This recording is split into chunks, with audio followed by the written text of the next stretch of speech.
आज की जो हमारी क्लास है किसके बारे में है? रिसर्च के बारे में। रिसर्च पेपर 1 का और पेपर 2 का बहुत ही इंपॉर्टेंट टॉपिक है। जितने भी हमारे यूजीसी के सब्जेक्ट हैं, पेपर 1 में तो है ही कॉमन, लेकिन कई सारे सब्जेक्ट ऐसे भी हैं जिसमें पेपर 2 में भी आपको रिसर्च मिलेगा। ठीक है, पेपर 2 की जो रिसर्च है वो आपकी सब्जेक्ट ओरिएंटेड है और पेपर 1 की जो रिसर्च है वो आपकी बेसिक रिसर्च में कंसीडर किया जाता है। रिसर्च को हिंदी में हम क्या बोलते हैं? अनुसंधान। ठीक है, क्या होता है रिसर्च? रिसर्च क्या होती है? किसी भी समस्या का समाधान प्राप्त करना, उससे रिलेटेड जो डेटा है उसको एक्वायर करना और उससे कोई कंक्लूजन निकालना। ठीक है, तो इन शॉर्ट मेरे पास एक चीज समझ आती है मुझे कि मुझे क्या करना है? री प्लस सर्च। सर्च मतलब क्या होता है? किसी चीज को खोजना, किसी चीज को खोजना। और री का मतलब पुनः, या री को हम बोल सकते हैं अगेन। री को हिंदी में क्या बोल सकते हैं? अगेन। और सर्च का मतलब होता है टू फाइंड आउट। सर्च का मतलब क्या हुआ? To find out. ठीक है, इतना समझ आ रहा है? मतलब यहां पर कहने का मतलब यह है किसी भी चीज को जब मैं अगेन एंड अगेन किसी भी चीज की इंक्वायरी करता हूं, सिस्टमेटिक इंक्वायरी करना। सिस्टमेटिक मतलब तरीके से, योजनाबद्ध तरीके से जब मैं किसी समस्या का समाधान निकालता हूं तो मैं उसको क्या बोलता हूं? रिसर्च। तो इससे हमारे पास क्या होना चाहिए? सबसे पहले एक समस्या होनी चाहिए। ठीक है, समस्या से मतलब है यहाँ पर हमारे पास एक प्रॉब्लम होनी चाहिए। जब तक आपके पास कोई प्रॉब्लम नहीं होगी तब तक आप उसका सॉल्यूशन कैसे निकालोगे? ठीक है, हमारे पास एक समस्या है, समस्या का हम सॉल्यूशन प्राप्त करना चाहते हैं, उसको हम जानना चाहते हैं, और फिर उसके बाद जब हमारे पास सॉल्यूशन आता है हो सकता है कि उससे एक नई समस्या उत्पन्न हो जाए और फिर हम दोबारा से ये काम करते रहते। तो इसको हम एक साइक्लिकल प्रोसेस कह देते हैं। साइक्लिकल मतलब एक चक्रीय प्रवाह, इसको हम कह सकते हैं साइक्लिकल फ्लो, हम इसको कह सकते हैं। मतलब हम जहां से स्टार्ट हुए थे वहीं पर जाके हमारी जो चीजें हैं वो खत्म होती है, अगेन हम उसी पॉइंट पे आ जाते हैं जहां से हमने स्टार्ट करी थी। रिसर्च को रिसर्च क्यों बोलते हैं? रिसर्च को रिसर्च बोलने के लिए पीछे ये ऑब्जेक्टिव है कि हम किसी चीज को, जैसे मान लो फॉर एग्जांपल कि हमने किसी चीज की रिसर्च करी, अब ऐसा नहीं है कि I am the only person who are doing research in this particular field, मेरे बाद कोई पर्सन रिसर्च नहीं करेगा या मेरे से पहले किसी पर्सन ने रिसर्च नहीं करी होगी। अब ऐसा भी तो हो सकता है कि मतलब आप कल को मेरे ही फील्ड में, मेरे ही सब्जेक्ट में, मेरे ही टॉपिक में जब आप रिसर्च करो तो आप कुछ नई चीजें बता दो, तो आप मेरी थ्योरी को क्या बनाओगे? बेस बनाओगे, और बेस बना के फिर एक नई थ्योरी डेवलप कर दोगे। आपको ऐसा लगता है कि सर ने थ्योरी तो दे दी लेकिन इस चीज में ये कमी रह गई, इस चीज में ऐसे बहुत सारे हाईलाइटेड फैक्ट हैं जो सर बताना भूल गए या सर से कुछ कमी रह गई। एक चीज में जब कमी होती है फिर उसकी कमी को दूर करने के लिए एक नई थ्योरी डेवलप होती है। ऐसे आपने देखा होगा कि बहुत सारी चीजें क्या हैं, एक पर्सन ने कोई थ्योरी दी, अब दूसरे पर्सन ने देखा इसकी ये कमी रह गई, फिर उसने उस कमी को दूर करने के लिए एक नई थ्योरी दे दी और उसने बोला इस थ्योरी की ये कमी है, इस वजह से इस कमी को दूर करने के लिए हम क्या करते हैं? एक नई थ्योरी डेवलप कर देते हैं। हम रिसर्च क्यों करना चाहते हैं? रिसर्च क्यों करना चाहते हैं? इसके पीछे हमारा क्या ऑब्जेक्टिव है? हाँ जी, प्रॉब्लम का सॉल्यूशन करना। ठीक है, हाईलाइटेड फैक्ट को ऐड ऑन करना, कुछ ऐसी चीजें हैं जो मैं नई चीजों को एक्सप्लोर करना चाहता हूं। जैसे अभी आपने देखा था कि चंद्रयान भारत ने भेजा, क्यों भेजा? रिसर्च करने के लिए, क्योंकि वो जब वहां पर गया 14 दिन का उसका टाइम ड्यूरेशन था, 14 दिन में उसने क्या करा? 14 डेज में उसने बहुत सारी चीजें वहां से पिक्चर्स क्लिक करी और पिक्चर क्लिक करके यहाँ पर उसने सेंड करी। अब 14 दिन के बाद वो क्या हो गया? खत्म हो गया। उसका मतलब फिर उसको नहीं पता चला क्योंकि उसकी ड्यूरेशन ही उतनी थी, उसके बाद इतनी ठंड आ जाती है और वहां पे वो काम नहीं कर पाता। ठीक है, तो हम इन शॉर्ट ये कह सकते हैं कि भाई उस 14 दिन में उसने बहुत सारी चीजें क्या करी? यहाँ पर अडॉप्ट करी हैं और उसने बहुत सारी इंफॉर्मेशन यहाँ पर भेजी। अब उन इंफॉर्मेशन को क्या किया जाएगा, प्रोसेस किया जाएगा, फिर उससे कंक्लूजन निकाला जाएगा। ठीक है, अब जैसे मान लो कल को आपका नेट क्वालिफाई हो जाता है, ठीक है, तो आपके पास दो ऑप्शन रहेंगे, या तो आप टीचिंग करो या फिर आप क्या करो उसके बाद रिसर्च में जाओ। रिसर्च में क्यों जाना चाहते हो? फॉर हायर स्टडीज, ठीक है, फॉर हायर स्टडीज। और उसके बाद भी हमारा क्या ऑब्जेक्टिव रह जाएगा कि उसके बाद भी हमें टीचिंग करनी है। भाई जब हम नेट के ही फील्ड में गए तो आज नहीं तो कल हमें टीचिंग ही करनी है। और जब आप टीचिंग करते हो तो टीचिंग करने से पहले आप बहुत सारी चीजों को रिसर्च कर कर आते हो। जब हम भी जब पढ़ाने आते हैं तो 10 चीजों को रिसर्च करते हैं, ठीक है। आप जब कल को पढ़ाने जाओगे तो आप भी 10 चीजों को रिसर्च करोगे, उसके बाद एक रिफाइंड वे में चीजों को आप बताओगे, ठीक है। तो कुछ चीजों को हम देखो, to get the academic degree is also objective of research. हम इसलिए करना चाहते हैं कि भाई हमें क्या करने चाहिए, एक उच्च शिक्षा से हमें क्या लेनी है, डिग्री प्राप्त करने के लिए भी हमें क्या करना है, रिसर्च करनी है, ठीक है। अपना जीवन यापन चलाने के लिए, यानी आपका to earn, to get the livelihood. Livelihood मतलब कल को हम रिसर्च करेंगे, रिसर्च करने के बाद हमारे पीछे ऑब्जेक्टिव क्या रह जाएगा कि भाई हम कल को नौकरी करें और नौकरी करने से हमारे पास क्या आ जाए, पैसा आ जाए। अब हो सकता है कि मैं किसी ऐसे डिपार्टमेंट में लग जाऊं जिसका काम ही रिसर्च एंड डेवलपमेंट है। अब वहां पर जो मैं रिसर्च कर रहा हूँ कंपनी के लिए कर रहा हूँ, अब मेरा काम है और वहां से मुझे क्या मिल रहा है, पैसा मिल रहा है। मैं कंपनी के लिए रिसर्च कर रहा हूँ, ऐसा भी तो हो सकता है। यहाँ पे मैं जो रिसर्च कर रहा हूँ किसके लिए कर रहा हूँ, कंपनी के लिए कर रहा हूँ, और उसके बदले मुझे क्या मिल रहा है, पैसा मिल रहा है, ठीक है। कुछ पुरानी चीजों को मतलब जो है नए तरीके से प्रेजेंट करना, उसके लिए भी मैं क्या कर सकता हूँ, रिसर्च कर सकता हूँ। रिसर्च एक योजनाबद्ध तरीके से करी जाती है, उसको एक प्लान्ड वे में किया जाता है, सिस्टमैटिक वे में किया जाता है। हर चीज को बोलने के पीछे आपके पास क्या होता है, एक ऑब्जेक्टिव होता है, और उसको मतलब उसका एक सॉलिड प्रूफ होना चाहिए, सॉलिड ग्राउंड होना चाहिए, तभी आप किसी चीज को बोल सकते हो, तभी आप कोई स्टेटमेंट दे सकते हो। बिना प्रूफ के आप कोई भी स्टेटमेंट नहीं दे सकते हो। रिसर्च में ये चीज होती है, क्योंकि आज नहीं तो कल आपकी रिसर्च को कोई ना कोई पर्सन क्या करेगा, काउंटर क्वेश्चन करेगा और बोलेगा कि भाई आपने ये जो बात बोली वो कैसे बोली है, इस चीज का आपके पास क्या प्रूफ है ना। तो इस चीज को क्या किया जाता है, काउंटर क्वेश्चन किया जाता है। इसलिए कभी भी आपको कोई ऐसी बात नहीं बोलनी है जो आपकी पूरी तरीके से सत्य नहीं है, सच नहीं है। Research is not only about cut copy paste, research is about something new, original in nature.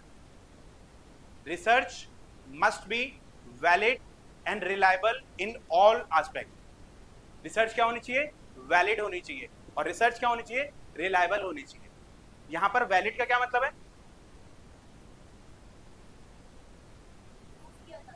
भाई जिस चीज को हम प्रूफ कर सकें, ठीक है। और रिलायबल का मतलब जिस पे ट्रस्ट किया जा सके, ठीक है। अगर मान लो मैं किसी बात को बोल रहा हूं तो उसके पीछे क्या होना चाहिए, एक सॉलिड प्रूफ होना चाहिए, और उसके पीछे मैं क्या कर सकता हूं, उसको मतलब जो है उस पर ट्रस्ट किया जा सकता है। रिसर्च कंसिस्टेंसी होनी चाहिए, क्योंकि अब मान लो भाई मैंने अपना कोई रिजल्ट बताया, मैंने बताया 2 इवन नंबर को और ऐड करोगे तो ये आता है, या 2 एक ऑड नंबर को ऐड करोगे तो ये आता है। मान लो इस तरीके से मैंने कोई थ्योरी डेवलप कर दी, अब उसको क्या किया जाएगा, बाद में टेस्ट किया जाएगा, उसको प्रूफ किया जाएगा। अगर तब भी उसका वही रिजल्ट आता है, इसका मतलब आपकी जो रिसर्च है वो सही है। मैंने टेस्ट किया कुछ और आया, आपने टेस्ट किया कुछ और आया, तो इसका मतलब कॉन्ट्राडिक्ट हो गए हमारे। जब कॉन्ट्राडिक्ट हो जाते हैं तो वो रिसर्च हमारी कंप्लीट नहीं मानी जाती है। रिसर्च में कुछ एथिक्स फॉलो किए जाते हैं। एथिक्स मतलब रिसर्च के कुछ नियम होते हैं जो आपको करने होते हैं। जैसे रिसर्च में हम किसी दूसरे का डेटा नहीं ले सकते।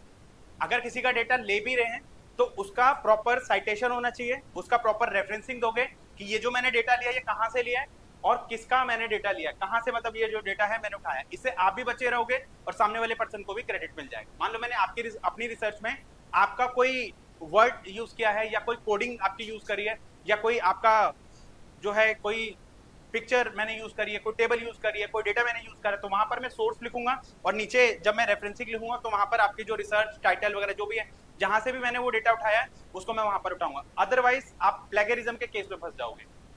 प्लेगरिज्म क्या होता है? हाँ, प्लेगरिज्म का मतलब होता है कि किसी दूसरे के काम को बिना क्रेडिट दिए, बिना उसकी नॉलेज, अपना काम बता देना, तो उसको हम क्या बोलते हैं? प्लेगरिज्म बोलते हैं। जब भी आप अपनी रिसर्च को सबमिट करते हो, थीसिस को जब आप सबमिट करोगे तो वहां पर प्लेगरिज्म डिटेक्ट होता है। ये देखा जाता है कि प्लेगरिज्म आपका किस लेवल का है। अप टू 10% तक वैलिड होता है, ये चीजें हमारी चल जाती है, लेकिन 10% से ऊपर है तो वो आपके लिए क्या हो जाता है, दिक्कत हो जाती है। जितना ज्यादा प्लेगरिज्म होगा उतना ही ज्यादा चांसेस होते हैं कि आपकी रिसर्च रिजेक्ट हो जाती है। ठीक है, तो इसलिए प्लेगरिज्म आपका नहीं होना चाहिए। और एथिक्स भी नहीं कहते कि भाई हम किसी और के काम को हम अपना बता दें। मान लो आपने कोई स्टोरी लिखी, कोई नोवेल लिखा, कोई राइटिंग मतलब आपने लिखी, और वो उसी को उठा के मैंने अपना कैरेक्टर चेंज करके मैंने अपना बता दिया कि भाई ये जो स्टोरी है वो मेरी है।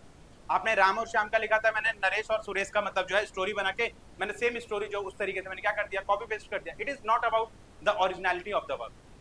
ठीक है, तो इस तरीके से चीजें हमारी नहीं होनी चाहिए। तो जब भी हम रिसर्च करते हैं तो उसमें हमारे कुछ चीजें हमारी रहती है। एक प्रोसेस होता है रिसर्च को करने के लिए। ठीक है, रिसर्च से पहले मतलब हम लोग जो है जब भी हम चीजें करते हैं तो डेटा कलेक्शन करना, उसको हाइपोथेसिस बनाना, उसका मतलब जो है डेटा कलेक्शन के बाद उसको जो है सही तरीके से सिस्टमेटिकली उसको अरेंज करना, और डेटा को मतलब एक प्रेजेंटेबल फॉर्म में लेकर आना। इन सारी चीजों को एनालाइज करने के बाद ही हम क्या करते हैं, कंक्लूजन देते हैं, और तभी हम अपनी रिसर्च को पूरी तरीके से कर पाते हैं। ठीक है, एक ऐसा क्वेश्चन है जो हमेशा एग्जाम में आता है, रिसर्च का प्रोसेस। हमेशा एग्जाम में आपको क्वेश्चन में पूछने को मिलेगा। हो सकता है कि वो जरूरी नहीं है कि सारे के सारे स्टेप दे, मान लो 10-11 स्टेप है, सारे के सारे स्टेप पूछे। अब वो क्वेश्चन क्या पूछता है, हाइपोथेसिस फॉर्मुलेशन कौन से स्टेप के बाद होती है, या एक रिसर्चर हाइपोथेसिस जो फॉर्मुलेशन करता है कौन से स्टेप से पहले करता है, या रिसर्चर ने रिसर्च डिजाइन बना लिया अब वो कौन सा स्टेप फॉलो करेगा। अब वो 4 स्टेप दे देगा, आपको बोल देगा कि भाई इसमें से क्या करना है, आपको बताना है। तो जब भी हम रिसर्च को करते हैं तो इसका एक प्रोसेस होता है। सबसे पहला जो स्टेप होता है वो क्या होता है, प्रॉब्लम को आइडेंटिफाई करना, मतलब प्रॉब्लम को क्या करना, उसको चयन करना। ठीक है, आइडेंटिफिकेशन ऑफ प्रॉब्लम, सबसे पहला काम होता है आइडेंटिफिकेशन ऑफ प्रॉब्लम। ठीक है, उसके बाद दूसरा जो काम होता है, दूसरा जो स्टेप होता है वो क्या होता है, रिव्यू ऑफ लिटरेचर। ये क्या होते हैं, हमसे पहले जिन लोगों ने रिसर्च करी है या जिन लोगों ने इससे पहले स्टडी करी है, तो उन लोगों ने भी तो अपनी चीजों के बारे में कुछ बताया होगा। तो हम क्या करते हैं, कोई भी चीज स्टडी करने से पहले और लोगों की थ्योरी को पढ़ते हैं, सेम टॉपिक की जो थ्योरीज हैं, जो उनके कंसेप्ट्स हैं, जो उनको अवधारणाएं जिनकी जो हैं, एजम्पशन उनकी जो हैं, जो उनकी फाइंडिंग एंड कंक्लूजन है, जो उनके मतलब कहते हैं उनके जो हमारा रिजल्ट आया है, जो कंक्लूजन हमारा आया, उसको हम स्टडी करेंगे। उसके बाद देखेंगे कि इन्होंने क्या बताया। अब इससे क्या होगा, रिव्यू ऑफ लिटरेचर क्यों किया जाता है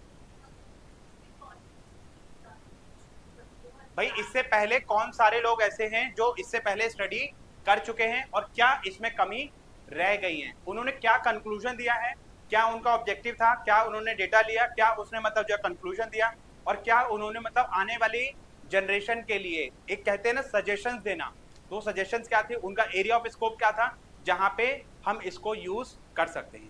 ठीक है, रिव्यू ऑफ लिटरेचर कर लिया। रिव्यू ऑफ लिटरेचर करने के बाद आपका जो दिमाग है वो खुल जाता है, आपको ये समझ आने लग जाता है कि भाई इनकी क्या क्या समस्याएं हैं, इन्होंने अपनी रिसर्च करी है तो उन्होंने ये चीज करी।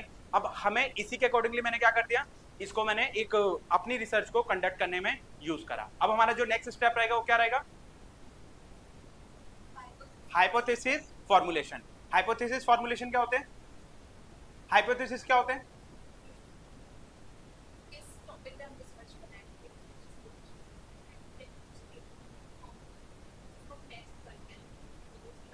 देखो हाइपोथेसिस का मतलब हो गया, जैसे मान लो हमारे पास एक समस्या है, अब आपके दिमाग में कई बार ये चीजें आती है ना, बहुत सारे पॉसिबल सॉल्यूशंस आते हैं, बहुत सारे हमारे पास मतलब जो है ऐसे कुछ पॉसिबिलिटीज आती है कि इसका ये रीजन हो सकता है, या मान लो भाई हमारा एग्जाम क्वालिफाई नहीं हुआ तो उसका क्या रीजन है भाई, उसके बहुत सारे रीजन, हमारी पॉसिबिलिटी हम लोग सोचते हैं, जो हम पॉसिबिलिटी सोचते हैं कि इसका ये रीजन हो सकता है, जो टेंटेटिव सॉल्यूशंस हम मान के चलते हैं, तो उसको हम क्या बोलते हैं, हाइपोथेसिस बोलते हैं। ये हाइपोथेसिस क्या होते हैं, हाइपोथेसिस को बाद में टेस्ट किया जाता है, इसी को बाद में वेरीफाई किया जाता है, चेक किया जाता है कि हमने जो हाइपोथेसिस बनाए वो सही थे या हमारे हाइपोथेसिस क्या थे, गलत थे। तो हाइपोथेसिस फ्रेम करना हमारे लिए बहुत जरूरी हो जाता है, और रिसर्चर को गाइडेंस देने का जो काम करता है वो हाइपोथेसिस, इसी को हम प्रूव करेंगे, डिस्प्रूव करेंगे, मतलब इन्हीं को बाद में टेस्ट किया जाएगा, इन्हीं से रिलेटेड डेटा कलेक्ट किया जाएगा, और इन्हीं से रिलेटेड हम जो है वो आगे का प्रोसेस अपना कंटिन्यू करेंगे। ठीक है, हाइपोथेसिस आपने बना लिए। हाइपोथेसिस बनाने के बाद जो अगला काम रहेगा वो आपका क्या रहेगा, रिसर्च डिजाइन तैयार करना। रिसर्च डिजाइन का मतलब क्या होता है, डिजाइन का देखो मतलब होता है ब्लूप्रिंट, रिसर्च का मतलब होता है कि रिसर्च से रिलेटेड ब्लूप्रिंट तैयार करना। मुझे ये पता है कि इतना टाइम है, इतने रिसोर्सेज हैं, ये ऑब्जेक्टिव है और ये हमारा डेटा है, और इस तरीके से मुझे इतने टाइम में ये चीज मुझे कंप्लीट करके देनी है, तो कितना टाइम है, कितने रिसोर्सेज हैं, क्या क्या चीजें, वो सारा हम प्लान मतलब बनाते हैं। तो वो जो प्लान हमने बनाया, जो ब्लूप्रिंट हमने बना के तैयार किया, उस ब्लूप्रिंट को हम क्या बोलेंगे, उस ब्लूप्रिंट को हम बोलेंगे रिसर्च डिजाइन। डिजाइन का मतलब ब्लूप्रिंट। जैसे हम कोई बिल्डिंग बनाते हैं तो बिल्डिंग बनाने से पहले एक नक्शा तैयार किया जाता है, उसमें एक डमी काइंड ऑफ चीजें तैयार करी जाती है, कौन सी चीजें कैसी रहेंगी, और इसको बिल्डिंग बनने के बाद ये बिल्डिंग किस तरीके की दिखेगी, तो उसका एक प्रोटोटाइप हमारा जो वो बनाया जाता है। ऐसे यहाँ पर भी एक डिजाइन तैयार किया जाता है, इतना टाइम है, ये चीजें हैं, इतने रिसोर्सेज हैं, ये हमारा ऑब्जेक्टिव है, इतने टाइम में हमें ये चीजें कंप्लीट करके देनी है। वो सारा आप डिजाइन यहाँ पर तैयार करो। अगला स्टेप क्या रहेगा, सैंपल डिजाइन तैयार करना है। ये सैंपल क्या होते हैं, sample is the part of the population. ये पॉपुलेशन का मतलब क्या हुआ, कोई भी ऐसी चीज, मतलब जहां पर जो हमारी रिसर्च से डायरेक्टली या इनडायरेक्टली कनेक्टेड है, वो सारी चीजें क्या हो गई, हमारी पॉपुलेशन हो गई। अब कई बार क्या होता है कि पूरी पॉपुलेशन पे हम डेटा कलेक्ट कर सकते हैं, तो उसको हम क्या बोलेंगे, सेंसस। उसको हम क्या बोलेंगे, सेंसस। जब रिसर्चर पूरी पॉपुलेशन पर, मतलब पूरी जनसंख्या पर क्या कर रहा है, रिसर्च कंडक्ट कर रहा है, तो उसको हम क्या बोलेंगे, सेंसस। जब पॉपुलेशन हमारी बहुत ज्यादा बड़ी होती है तो it is not possible to conduct the research on entire population, so we will select a appropriate portion. हम क्या करते हैं, एक सिलेक्टिव पोर्शन हम जो है यहां से सिलेक्ट कर लेंगे, ताकि हम उस पर क्या कर सकें, टेस्ट कर सकें, उससे हम डेटा कलेक्ट कर सकें, और उस सैंपल का जो कंक्लूजन रहेगा, उस सैंपल का जो भी हमारा निर्णय रहेगा, वही हमारा जनसंख्या का भी निर्णय रहेगा। हम मान के चलते हैं जो हमारा सैंपल का रिजल्ट रहेगा, वही रिजल्ट हमारा किसका रहेगा, पॉपुलेशन का रहेगा। इसलिए इसका सिलेक्शन होना बहुत जरूरी होता है। ठीक है, सही तरीके से सैंपल सिलेक्ट करना, सही तरीके से सैंपल सिलेक्ट करना बहुत जरूरी हो जाता है, क्योंकि अगर आपने सैंपल ही गलत सिलेक्ट करा है तो ऑब्वियसली बात है कि आपका जो रिजल्ट और जो कंक्लूजन आएगा वो भी क्या आएगा, गलत ही आएगा। जैसे मान लो फॉर एग्जांपल मुझे 10,000 लोगों का कंक्लूजन करना है, तो मैं 4 लोगों के बेसिस पे 10,000 का कंक्लूजन तो नहीं कर सकता, तो मुझे एप्रोप्रिएट सैंपल क्या करना पड़ेगा, सिलेक्ट करना पड़ेगा। दूसरी चीज, सैंपल साइज कितना रहेगा, सैंपल कैसे सिलेक्ट करूंगा। जब मैं डेटा कलेक्ट करता हूं तो डेटा कलेक्ट करने के बहुत सारे तरीके होते हैं।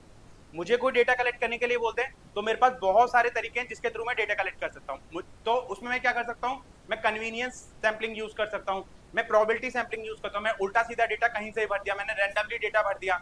ऐसा भी हो जाता है कई बार, 50 लोगों का मुझे डेटा भरना था, 50 लोगों से पूरा डेटा भरना, लोग डेटा ही भर के नहीं देते। ये इतना आसान नहीं होता है लोगों से डेटा कलेक्ट करवाना। डेटा कलेक्शन सबसे मुश्किल काम होता है। ठीक है, लोगों को समझाना, कोई मेरे से ये पूछेगा भाई डेटा भर दो, क्यों भर दें, क्या ऑब्जेक्टिव है, क्या चीज है, भाई आप मेरे से डेटा क्यों लेना चाहते हो, मेरी रिसर्च को कहां पर यूज करोगे, लाइए दिखाइए, परफॉर्मा दिखाइए, उसको मैं पहले पूरा पढ़ूंगा। जब मुझे चीज मतलब जो है गारंटी हो जाएगी कि हाँ ये बंदा मेरी रिसर्च को मतलब जो है मेरे डेटा को कहीं पर भी लीक नहीं करेगा, या इससे मेरा कोई इसका कोई ऑब्जेक्टिव नहीं है कि भाई इस डेटा को और कहीं फर्दर यूज कर सकता है इसके अलावा, तो हम ये तभी हम किसी को डेटा देते हैं अपना, अदरवाइज मैं किसी का डेटा, मैं अपना डेटा क्यों दूंगा। ठीक है, जब क्वेश्चन फिल करवाए जाते हैं तो क्वेश्चन बहुत ज्यादा लेंथी नहीं कर सकते, बहुत ज्यादा लेंथी करते तो कोई क्वेश्चन फिल ही नहीं करेगा। 15 पेज का क्वेश्चन फिल करना कोई नहीं करता, स्टार्टिंग के 2-4 पेज करते, फिर तो बस खाली मतलब भरा भरा नहीं भरा नहीं भरा, वो आपके लिए समस्या खड़ी कर देगा। तो सैंपल मतलब जो है कैसा सिलेक्ट करोगे, सही तरीके से सैंपल का सिलेक्शन करना, सैंपल का चयन सही तरीके से करना, ये चीज आपके लिए बहुत ज्यादा जरूरी है। सैंपल सिलेक्शन आपका हो गया, सैंपल डिजाइन आपने सिलेक्ट कर लिया। अब इसके बाद अगला जो काम रहेगा वो क्या रहेगा, डाटा कलेक्शन। अच्छा, डेटा और इंफॉर्मेशन में क्या फर्क होता है,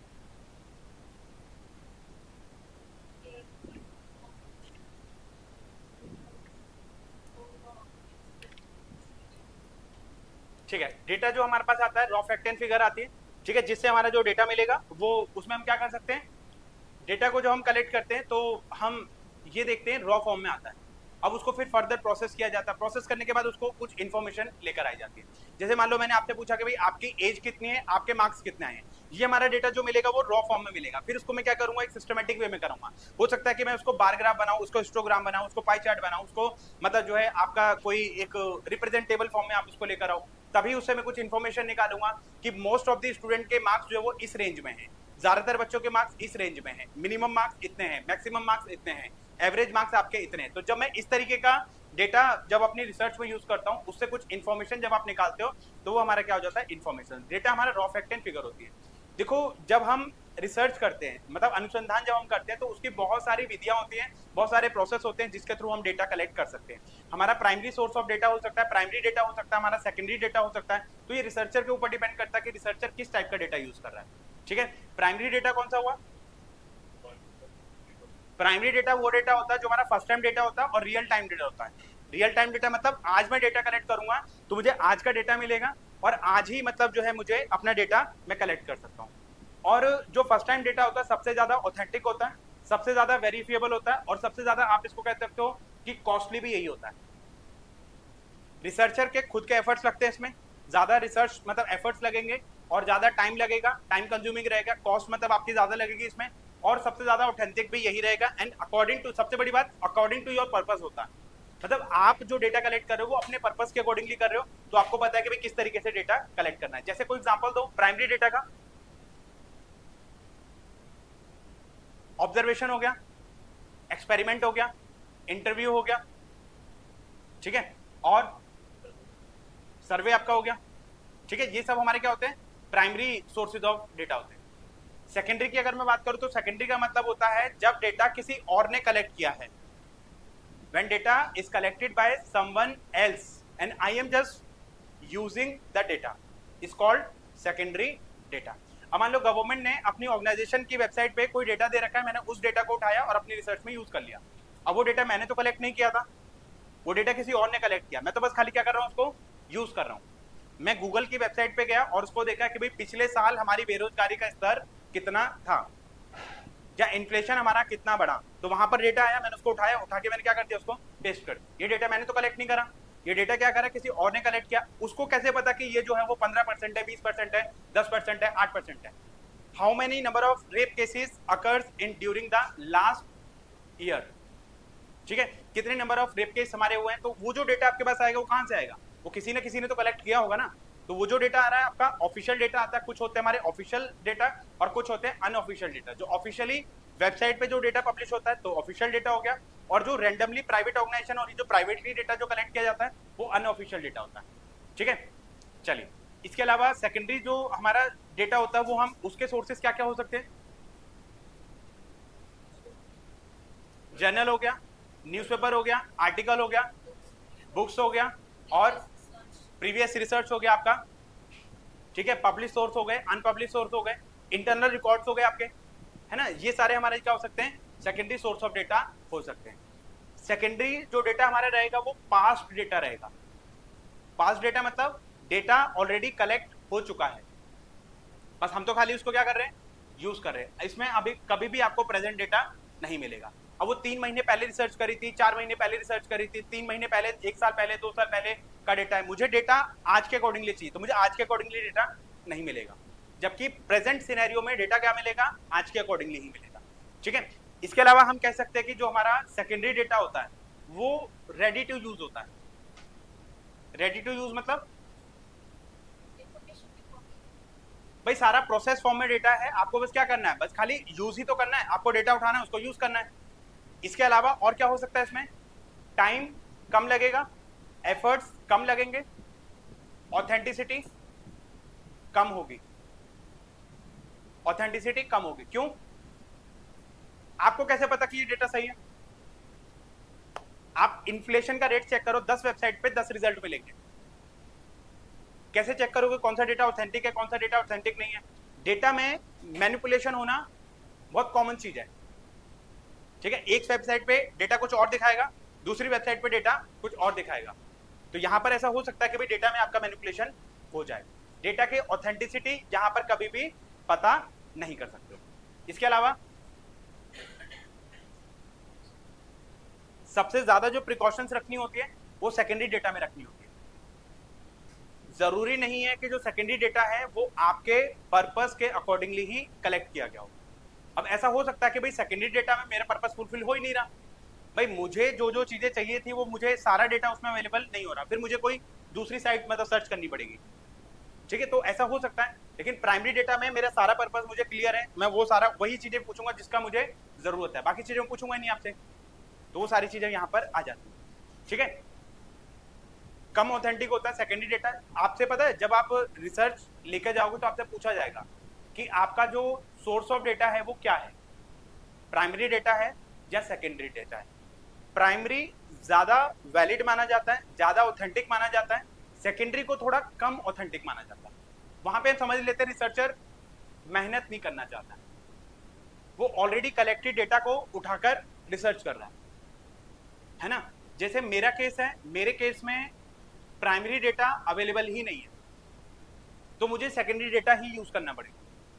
जैसे मेरी जो रिसर्च है, रिसर्च में प्राइमरी डेटा मेरा अवेलेबल ही नहीं है, तो मुझे सेकेंडरी डेटा ही क्या करना पड़ेगा, यूज करना पड़ेगा। तो वहां पे तो ऑप्शन ही नहीं है मेरे पास, तो वहां पे तो इफ बट वाली सिचुएशन ही खत्म है, वहां पे तो सेकेंडरी डेटा ही है। लेकिन अगर मेरे पास प्राइमरी डेटा अवेलेबल होता है, जैसे मान लो फॉर एग्जांपल मेरा टॉपिक है consumer preference of let's say McD और डोमिनोज, यहां पर प्राइमरी डेटा अवेलेबल हो सकता है। आप किसी और का डेटा आप यूज कर रहे हो, वो चीज आपकी गलत है। यहां पर तो आपका डेटा प्राइमरी हो सकता है ना, तो जहां पर आपका हो सकता है तो वो वैलिड होता है कि आप जो है प्राइमरी डेटा को यूज करो, ठीक है। वो ज्यादा ऑथेंटिक आपका माना जाता है, क्योंकि रिसर्च इसलिए करी जाती है ताकि आने वाले टाइम में आपकी रिसर्च का कुछ यूज हो, कुछ उसको हम क्या कर सके, प्रयोग कर सके, उसका हम आगे कुछ अपना जो है आगे चीजों में हम उसको कहीं पर यूज कर सकते हैं, तभी वो आपकी रिसर्च वैलिड मानी जाती है।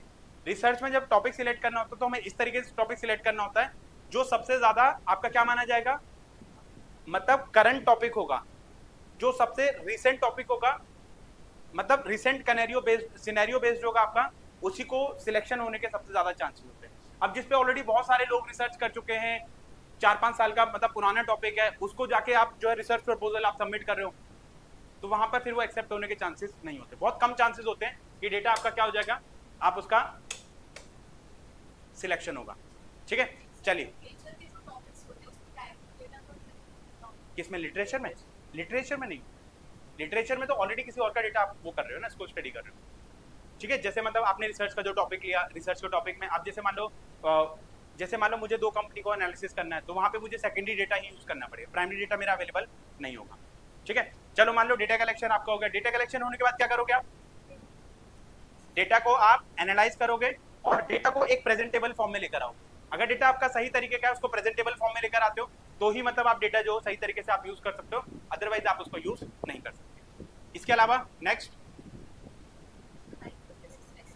जो आपने हाइपोथेसिस बनाए थे ना सेकंड स्टेप में, थर्ड स्टेप में, उसको अब चेक किया जाएगा। डेटा है आपके पास, हाइपोथेसिस है आपके पास, जब आप हाइपोथेसिस बनाओ तो इस चीज को ध्यान रखना, ये आगे जाके चेक भी किए जाएंगे, तो इसलिए आप कोई अनाप आप हाइपोथेसिस मत बना देना जहां पे आप उसको बाद में टेस्ट ही ना कर पाओ। अगर बाद में हाइपोथेसिस टेस्ट नहीं कर पाओगे तो वहां पे रिसर्च इनकम्प्लीट मानी जाएगी आपकी। कुछ ना कुछ तो प्रूव करोगे ना, वैलिड को प्रूव करोगे, किसी चीज को वेरीफाई करोगे, किसी चीज को रिजेक्ट करोगे। अगर रिजेक्ट करोगे तो कुछ और कंक्लूजन दोगे आप कि इस चीज को वेरीफाई करके मतलब इस चीज को हम रिजेक्ट करें, इसकी जगह नया कंक्लूजन ये है, या ये जो हमने हाइपोथेसिस बनाए थे वो हमारा सही कंक्लूजन आया, इसका डेटा हमारे पास ये है। तो उसको सही प्रूफ करना, उसको गलत प्रूफ करना, ये रिसर्चर के ऊपर हमारा डिपेंड करता है, ठीक है। तो जो हाइपोथेसिस थे उसको हम रिजेक्ट करेंगे या एक्सेप्ट करेंगे, वो यहाँ पर हम यहाँ पर कंक्लूजन करेंगे, ठीक है। हाइपोथेसिस आपके टेस्टिंग हो गए। हाइपोथेसिस के भी लिए मतलब आपका जो पैरामेट्रिक टेस्ट होते हैं, नॉन पैरामेट्रिक टेस्ट होते हैं। अगर आपका क्वांटिटेटिव डेटा है आपका, अगर आपका क्वांटिटेटिव डेटा है तो अलग टेस्ट यूज करोगे, क्वालिटेटिव डेटा है तो अलग टेस्ट यूज करोगे। उस तरीके से अपने डेटा के अकॉर्डिंगली आप क्या करोगे, एक एप्रोप्रिएट टेस्ट अपना सिलेक्ट करोगे। टेस्ट आपका सिलेक्ट हो गया, टेस्ट सिलेक्ट होने के बाद अब आपका जो अगला काम रहेगा वो क्या रहेगा, इंटरप्रिटेशन ऑफ कंक्लूजन। जो भी आपका इंटरप्रिटेशन आपका है वो इंटरप्रिटेशन हम लोग जो यहाँ पर अपनी तैयार करते हैं, ठीक है। इंटरप्रिटेशन में हम ये बताते हैं कि हमारी जो कंक्लूजन थी वो हमारी क्या थी, क्या इंटरप्रिटेट किया, इतने सारा जो तामझाम था, इतना सारा जो डेटा कलेक्ट किया, उसका कंक्लूजन आपका क्या निकला, ठीक है। ये सारी चीजें हो गई। अब इसके बाद एक स्टेप और रह जाता है आपका, प्रिपरेशन ऑफ रिसर्च रिपोर्ट, ठीक है, जिसको हम क्या बोलते थे, थीसिस बोल देते हैं, ठीक है। तो थीसिस बेसिकली क्या होता है, आपकी पूरी साल की मेहनत, मतलब 3-4 साल की जो आपकी मेहनत है वो कहां पर आ जाती है, थीसिस में आ जाती है। मतलब आपकी पूरी जो एंटायर रिसर्च है वो 10, 12, 20 पन्नों में मतलब क्या हो जाती है, सम अप हो जाती है। उसी रिसर्च थीसिस को क्या किया जाता है, स्टडी किया जाता है, और वो स्टडी करने के बाद उसको मतलब जो है आगे पब्लिश किया जाएगा। उसको काउंटर क्वेश्चन किए जाते हैं। अगर आप काउंटर क्वेश्चन में सक्सेसफुल हो जाते हो, आपसे क्वेश्चन किए जा रहे हैं, आपने बताया कि भाई मेरी रिसर्च के अकॉर्डिंगली ये चीजें हैं, आप लोग बैठ के उसको क्या कर रहे हैं, काउंटर क्वेश्चन कर रहे हो, टीम बैठती है, पूरा पैनल बैठता है, वो पैनल को अगर आप सेटिस्फाई कर देते हो तो वो आपका आगे कंटिन्यू हो जाता है अगर उसमें कोई ऑब्जेक्शन आ जाता है फिर आप दोबारा से उसमें क्या करोगे, चेंजेस करोगे, फिर दोबारा से उसमें टाइम मिल जाता है। जब हम पीएचडी करते हैं तो उसमें भी ये सारे स्टेप हमें क्या करने होते हैं, फॉलो करने होते हैं। अब बोलोगे कि भाई इसमें 3 साल का टाइम पीरियड क्यों दिया जाता है? 3 साल का टाइम पीरियड इसलिए दिया जाता है ताकि आप अपनी चीज को बहुत बारीकी से स्टडी करो, ठीक है। अब आप बोलो आइडेंटिफिकेशन ऑफ, मतलब उसके लिए आपको 3 महीने दिए जाते हैं, टॉपिक आइडेंटिफाई करने के लिए 3 महीने दिए। अब आप बोलोगे कि ये कौन सी बड़ी बात है, ये तो 3 मिनट का काम है। भैया 3 मिनट का काम नहीं होता, उस पर बहुत सारे रिसर्च पेपर आपको स्टडी करने होते हैं, बहुत सारे जर्नल्स आपको स्टडी करने होते हैं, बहुत सारी मतलब बुक्स आपको स्टडी करनी होती है, उसके बाद एक टॉपिक आपका कंक्लूड होता है और टॉपिक का सिलेक्शन आधा काम पूरा हो जाता है। अगर टॉपिक ही गलत सिलेक्ट है तो आगे का काम आपका हो ही नहीं पाएगा। जब तक आपका टॉपिक सिलेक्ट नहीं होगा, रिसर्च गाइड उसको अप्रूव नहीं करेगा और आपकी कमेटी उसको अप्रूव नहीं करेगी, तब तक उस पर आप आगे कोई काम नहीं कर सकते। रिसर्च प्रपोजल में क्या होता है? रिसर्च प्रपोजल का मतलब होता है कि आप एक प्रपोजल लेके जाते हो कि मैं इस चीज के बारे में स्टडी करना चाहता हूँ। उसका मतलब आप बेसिक आइडिया मतलब आप उनको देते हो कि भाई ये मेरा टॉपिक है, इस पे मैं रिसर्च करके आया हूँ, बेसिक चीजें मैं पढ़ के आया हूँ। तो मतलब इसका एक छोटा रूप, इसका जो एक छोटा रूप होता है ना, रिसर्च स्टार्ट करने से पहले जो बनाया जाता है, जिसमें आप अपना मतलब ये बता रहे हो कि मैं इस टॉपिक में रिसर्च करने में क्या हूँ, इंटरेस्टेड हूँ। तो वो क्या करेगा, उससे रिलेटेड आपके क्वेश्चन पूछेगा, मैडम आप इस टॉपिक पे क्यों रिसर्च करना चाहते हैं, इस टॉपिक की इंपॉर्टेंस क्या है, आपने यही टॉपिक क्यों सिलेक्ट किया। वो आपसे ये भी पूछेगा कि आप जो है कहीं पर जाके पढ़ा सकते हो, आप रिसर्च में ही अपने 3-4 साल क्यों इन्वेस्ट करना चाहते हो, ठीक है। आपको इस टॉपिक के बारे में कैसे पता चला, आप इसी टॉपिक को मतलब जो क्यों सिलेक्ट, इसकी जगह आप कोई और टॉपिक दिया जाए तो इस टॉपिक का आगे यूज क्या है, तो सब मतलब इसका मतलब ये सारे क्वेश्चन के आंसर तो आप तभी दे पाओगे ना जब उसके बारे में आपको पता होगा। आपको इसके बारे में पता नहीं, आप बाकी सब चीजें छोड़ो, आपको यही नहीं पता कि रिसर्च क्या होती है। उसने ये पूछ लिया कि रिसर्च क्या होती है, अब आप ये नहीं बता पा रहे हो, टॉपिक छोड़ो, आप यही नहीं बता पा रहे रिसर्च क्या होती है। उसने पूछा डेटा क्या होता है, आपको ये नहीं पता कि डेटा क्या होता है। तो बेसिक चीजें तो आपको पता होनी चाहिए ना, इंटरव्यू के टाइम पे ये सब चीजें पता होनी चाहिए। और आप कितने कॉन्फिडेंट हो अपनी रिसर्च में, अपने डेटा में, है ना, तो उसको लेके मतलब क्या किया जाता है, उस पर टेस्ट किया जाता है। अब देखो हमारे पास 50 बच्चे हैं जो क्या हैं, प्रपोजल लेकर आए हैं कि सर हमें अपने अंडर में क्या कर लो, पीएचडी में एनरोल कर लो। 50 के 50 का सिलेक्शन तो मैं नहीं कर सकता, जो मुझे जेन्युइनली इंटरेस्टेड बच्चा लगेगा, जो बढ़िया मतलब कैलिबर स्टूडेंट लगेगा, मैं उसी को क्या करूंगा, सिलेक्ट करूंगा। और ये बात आपको भी पता होना चाहिए, आपके सब्जेक्ट की सीटें बहुत कम होती है, हर सब्जेक्ट की यूनिवर्सिटी में सीटें क्या होती हैं, बहुत कम होती है। हार्डली कितनी सीटें होती है, 8, 10, 12, 15, इससे ज्यादा सीटें आपकी नहीं। किसी एक आधा सब्जेक्ट की होती है जिसकी थोड़ी ज्यादा होती है, अदरवाइज इससे ज्यादा सीटें नहीं होती, ठीक है। एक प्रोफेसर के अंडर में 10-10, 12-12 बच्चे काम कर रहे होते हैं, कुछ बच्चे आपके पहले होते हैं, कुछ बच्चे न्यू होते हैं, तो ज्यादा लोगों को हम लोग जो है गाइड नहीं कर सकते। तो इसलिए हम उन जितने लोगों को हम अपने अंडर में पीएचडी करवा रहे हैं तो उनके ऊपर हमें क्या करना पड़ता है, स्पेशल अटेंशन देना होता है। तो इसलिए ऑब्वियसली बात है कि ये अपने टॉपिक में गहन स्टडी करता है, मतलब आपके डीपली स्टडी किया जाता है उस टॉपिक के बारे में, तभी उसके बारे में क्या किया जाएगा, रिसर्च किया जाएगा। मतलब अपने टॉपिक पे आप इतनी डेप्थ में चले जाते हो रिसर्च में कि आप इसके ऊपर पूरी बुक लिख सकते हो, इतनी डिटेल में आपको नॉलेज चाहिए होती है उसके बारे में।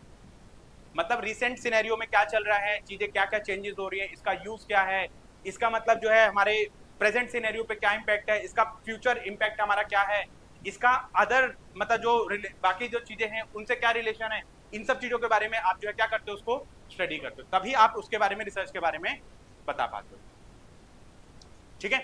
तो इसलिए आपको जो ये सारे स्टेप आपको क्या करने होते हैं, पूरे करने होते हैं। जब हम पीएचडी करने जाते हैं तो इन सारे स्टेप को करने से पहले एक 6 महीने का कोर्स वर्क होता है। वो 6 महीने का कोर्स वर्क इसलिए होता है ताकि आपको बेसिक जो आइडिया है वो आपको दे दिया जाए और आपको मोटिवेट किया जाए कि आप जो है मन लगा के तरीके से आपको अपना जो आने वाला टाइम है उसको क्या करना है, स्पेंड करना है। ये 4 साल बहुत लंबा ड्यूरेशन है, ठीक है। उस ड्यूरेशन में आपको आराम नहीं करना है, अपनी स्टडी करनी है। आप रिसर्च पेपर पढ़ो, आर्टिकल पढ़ो, जर्नल पढ़ो, अपने रिसर्च पेपर पब्लिश करवाओ। देखो आप जैसे स्टेज में सारे बच्चे पीजी करके आए हैं, ठीक है, तो आप सभी बच्चों को एक एक 2-2 रिसर्च पेपर पब्लिश करवाने चाहिए। It will be beneficial for your academic indications. आप कल को कहीं पर भी किसी यूनिवर्सिटी में या किसी कॉलेज में अप्लाई करोगे तो वहां पर एक कॉलम आता है, have you publish any research paper और have you any research idea about publishing of research paper, what is your research knowledge about recent scenario. तो जितने हमारे रिसर्च स्कॉलर्स होते हैं, ऐसे लोगों को हर यूनिवर्सिटी हर कॉलेज क्या करना चाहती है, रखना चाहती है। अब आपको उसके बारे में नॉलेज नहीं है, रिसेंटली आप कोई स्टडी नहीं कर रहे हो, तो ऐसे लोगों को कंपनी जो वो नहीं रखना चाहती, कॉलेजेस आपके नहीं रखते। तो इसलिए मतलब आपको नेट क्वालिफाई तो करोगे, ये तो आपके लिए मैंडेटरी हो ही जाता है, लेकिन इसके साथ साथ सभी बच्चों को एक एक दो रिसर्च पेपर पब्लिश करवा लेने चाहिए। आर्टिकल्स, इसका प्रोसेस होता है पूरा, पहले आप उसको लिखो, लिखने के बाद इसकी वेबसाइट्स होती हैं, वेबसाइट से आप कांटेक्ट करो, वहाँ पे आप उसको सबमिट करो, फिर उसको वेरीफाई करते हैं, वेरीफाई करने के बाद इसकी प्रोसेसिंग फीस होती है, वो सबमिट करना होता है, प्लेगरिज्म चेक किया जाता है, फिर आपके पास एक कंफर्मेशन आता है, फिर उसको पब्लिश किया जाता है। ठीक है, इसलिए हर बच्चे को 2-2 3-3 रिसर्च पेपर आपको क्या करने चाहिए, पब्लिश करवा लेने चाहिए। इससे आपका जो पता है, आपको असिस्टेंट प्रोफेसर के लिए एक एपीआई इंडेक्स बनता है, एक एपीआई इंडेक्स बनता है, इसका वहां पर एक रिसर्च पेपर का 2 नंबर एक्स्ट्रा होते हैं, और जितना हम कहीं पे किसी कॉलेज में किसी यूनिवर्सिटी में पढ़ा रहे हैं, हर साल का मतलब 2 या 3 नंबर आपको जो है एक्स्ट्रा मिलते हैं, एक्सपीरियंस के एक्स्ट्रा मिलते हैं। तो ये 2-2 3-3 नंबर मिलके आपका जो एपीआई स्कोर है क्या कर देता है, बूस्ट कर देता है। मान लो एक बच्चे का नेट है, एक बच्चे का जेआरएफ है, नेट के 5 नंबर और आपका जेआरएफ के 7 नंबर, किसी बच्चे के पीएचडी हो गई तो डायरेक्टली 30 नंबर का गैप आ जाएगा। अब सोचो आप 30 नंबर वाले गैप को कैसे फिल करोगे, वो फिल कभी हो ही नहीं पाएगा। ठीक है, तो वहां पर एपीआई स्कोर जो आपका बहुत ज्यादा आपका चेंज हो जाएगा। तो इसलिए ये सब चीजें क्या है, बहुत ज्यादा जरूरी है। आज की डेट में असिस्टेंट प्रोफेसर के लिए ये सब चीजें क्या है, बहुत ज्यादा मैंडेटरी हो गई। ठीक है, चलिए आप इसमें एक हेडिंग डालिए,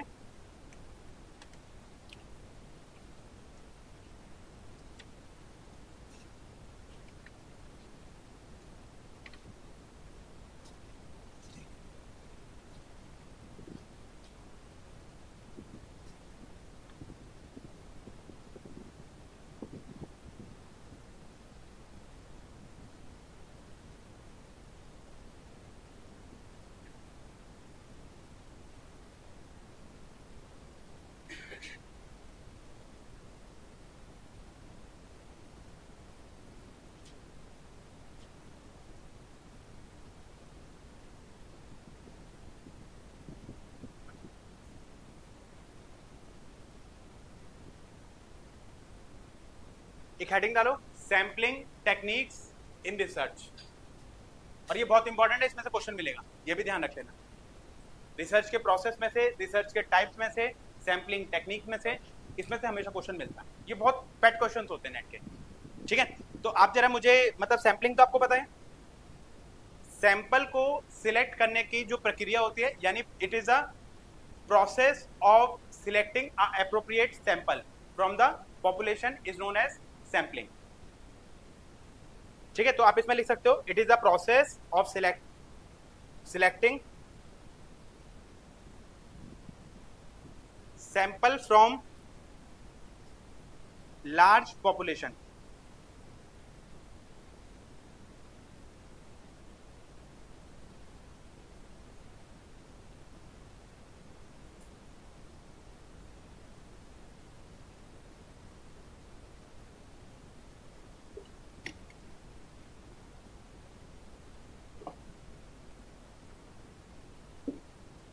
ठीक है, सैम्पलिंग समझ आ गया आपको? कोई बच्चा ऐसा जिसको सैम्पलिंग नहीं समझ आया? सैम्पलिंग क्या हो गया, एक प्रोसेस हो गया सैंपल सिलेक्ट करने का। सैंपल कैसे सिलेक्ट करोगे और सैंपल को कैसे कलेक्ट किया जाएगा। सैम्पलिंग की जो टेक्निक होती है वो 2 तरीके की होती है। एक होती है हमारी प्रोबेबिलिटी टेक्निक, एक होती है हमारी प्रोबेबिलिटी टेक्निक और एक होती है हमारी नॉन प्रोबेबिलिटी।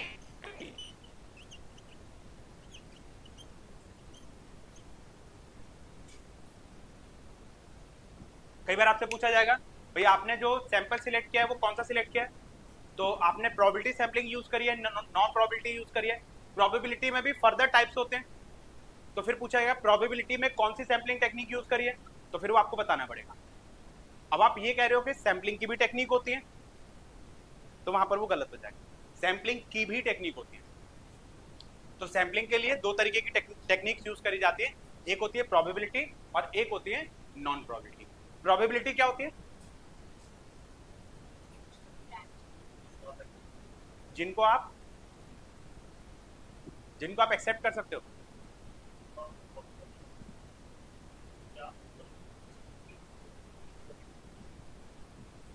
जो हमारे वेरिएबल्स होते हैं, dependent variable, independent variable, change कर सकते हैं। ठीक, और कोई बताओ? पॉसिबिलिटी होती है, ठीक है। और कोई बताओ? हाँ जी, बाकी बच्चे बताओ प्रोबेबिलिटी सैम्पलिंग क्या होती है? देखो, प्रोबेबिलिटी सैम्पलिंग का मतलब होता है कि जब, जैसे मान लो हमारे इतने सारे बच्चे बैठे, तुम सब पॉपुलेशन हो, है ना। अब मान लो मुझे 5 लोगों से डेटा कलेक्ट करना है।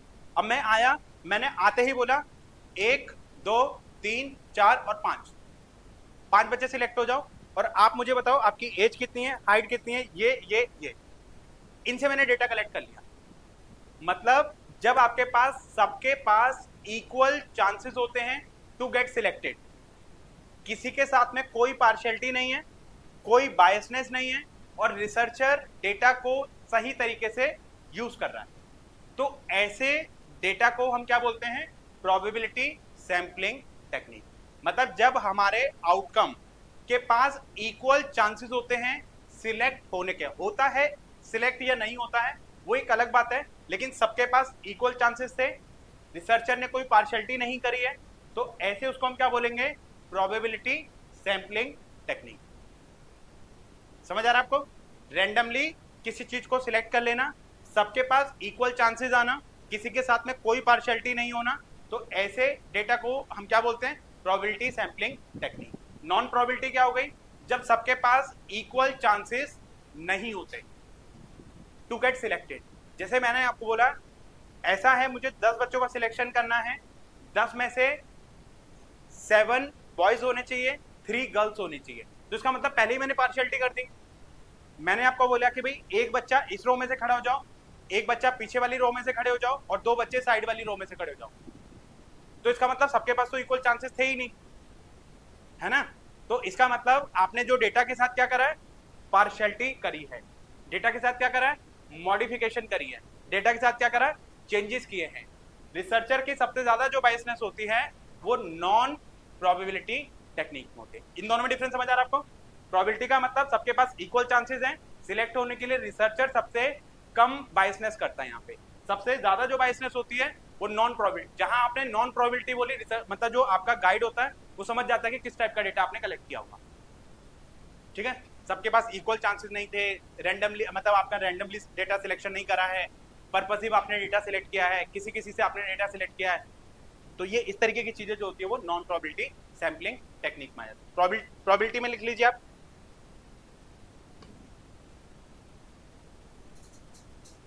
it is a technique in which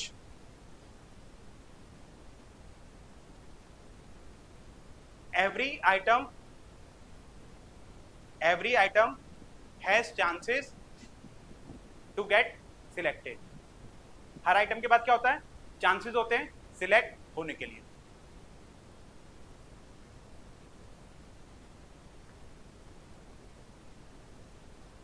without any biasness.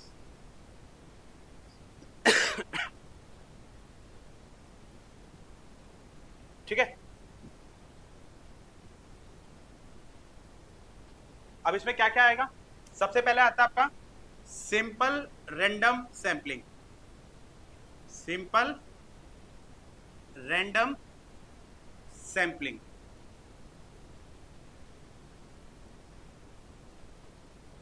ठीक है। सबसे पहले आता है आपका सिंपल रैंडम सैंपलिंग, ठीक है। उसके बाद नेक्स्ट आता है आपका सिस्टमैटिक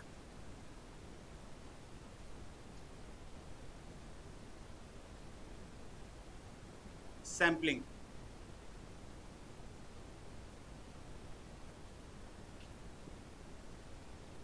एक आता है आपका स्ट्रैटिफाइड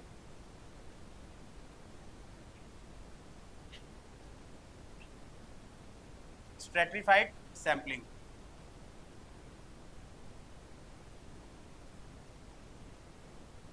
एक आता है आपका क्लस्टर सैंपलिंग,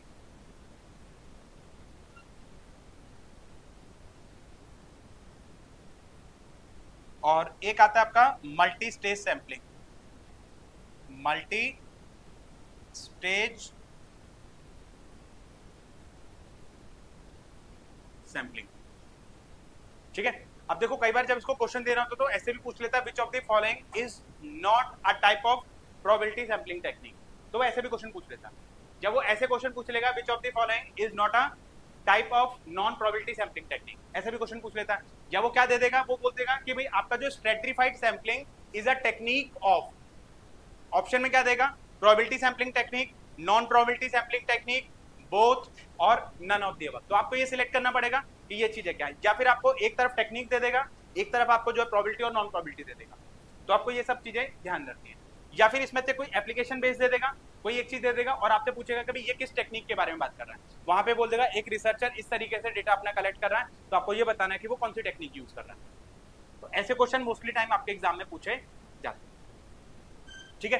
चलिए सबसे पहले हम बात करते हैं simple random sampling technique. Simple random sampling technique का मतलब होता है इसमें जैसे मैंने आपको बताया कि रैंडमली कोई डेटा आपका सिलेक्ट करना है, जैसे हमारा लॉटरी मेथड होता है।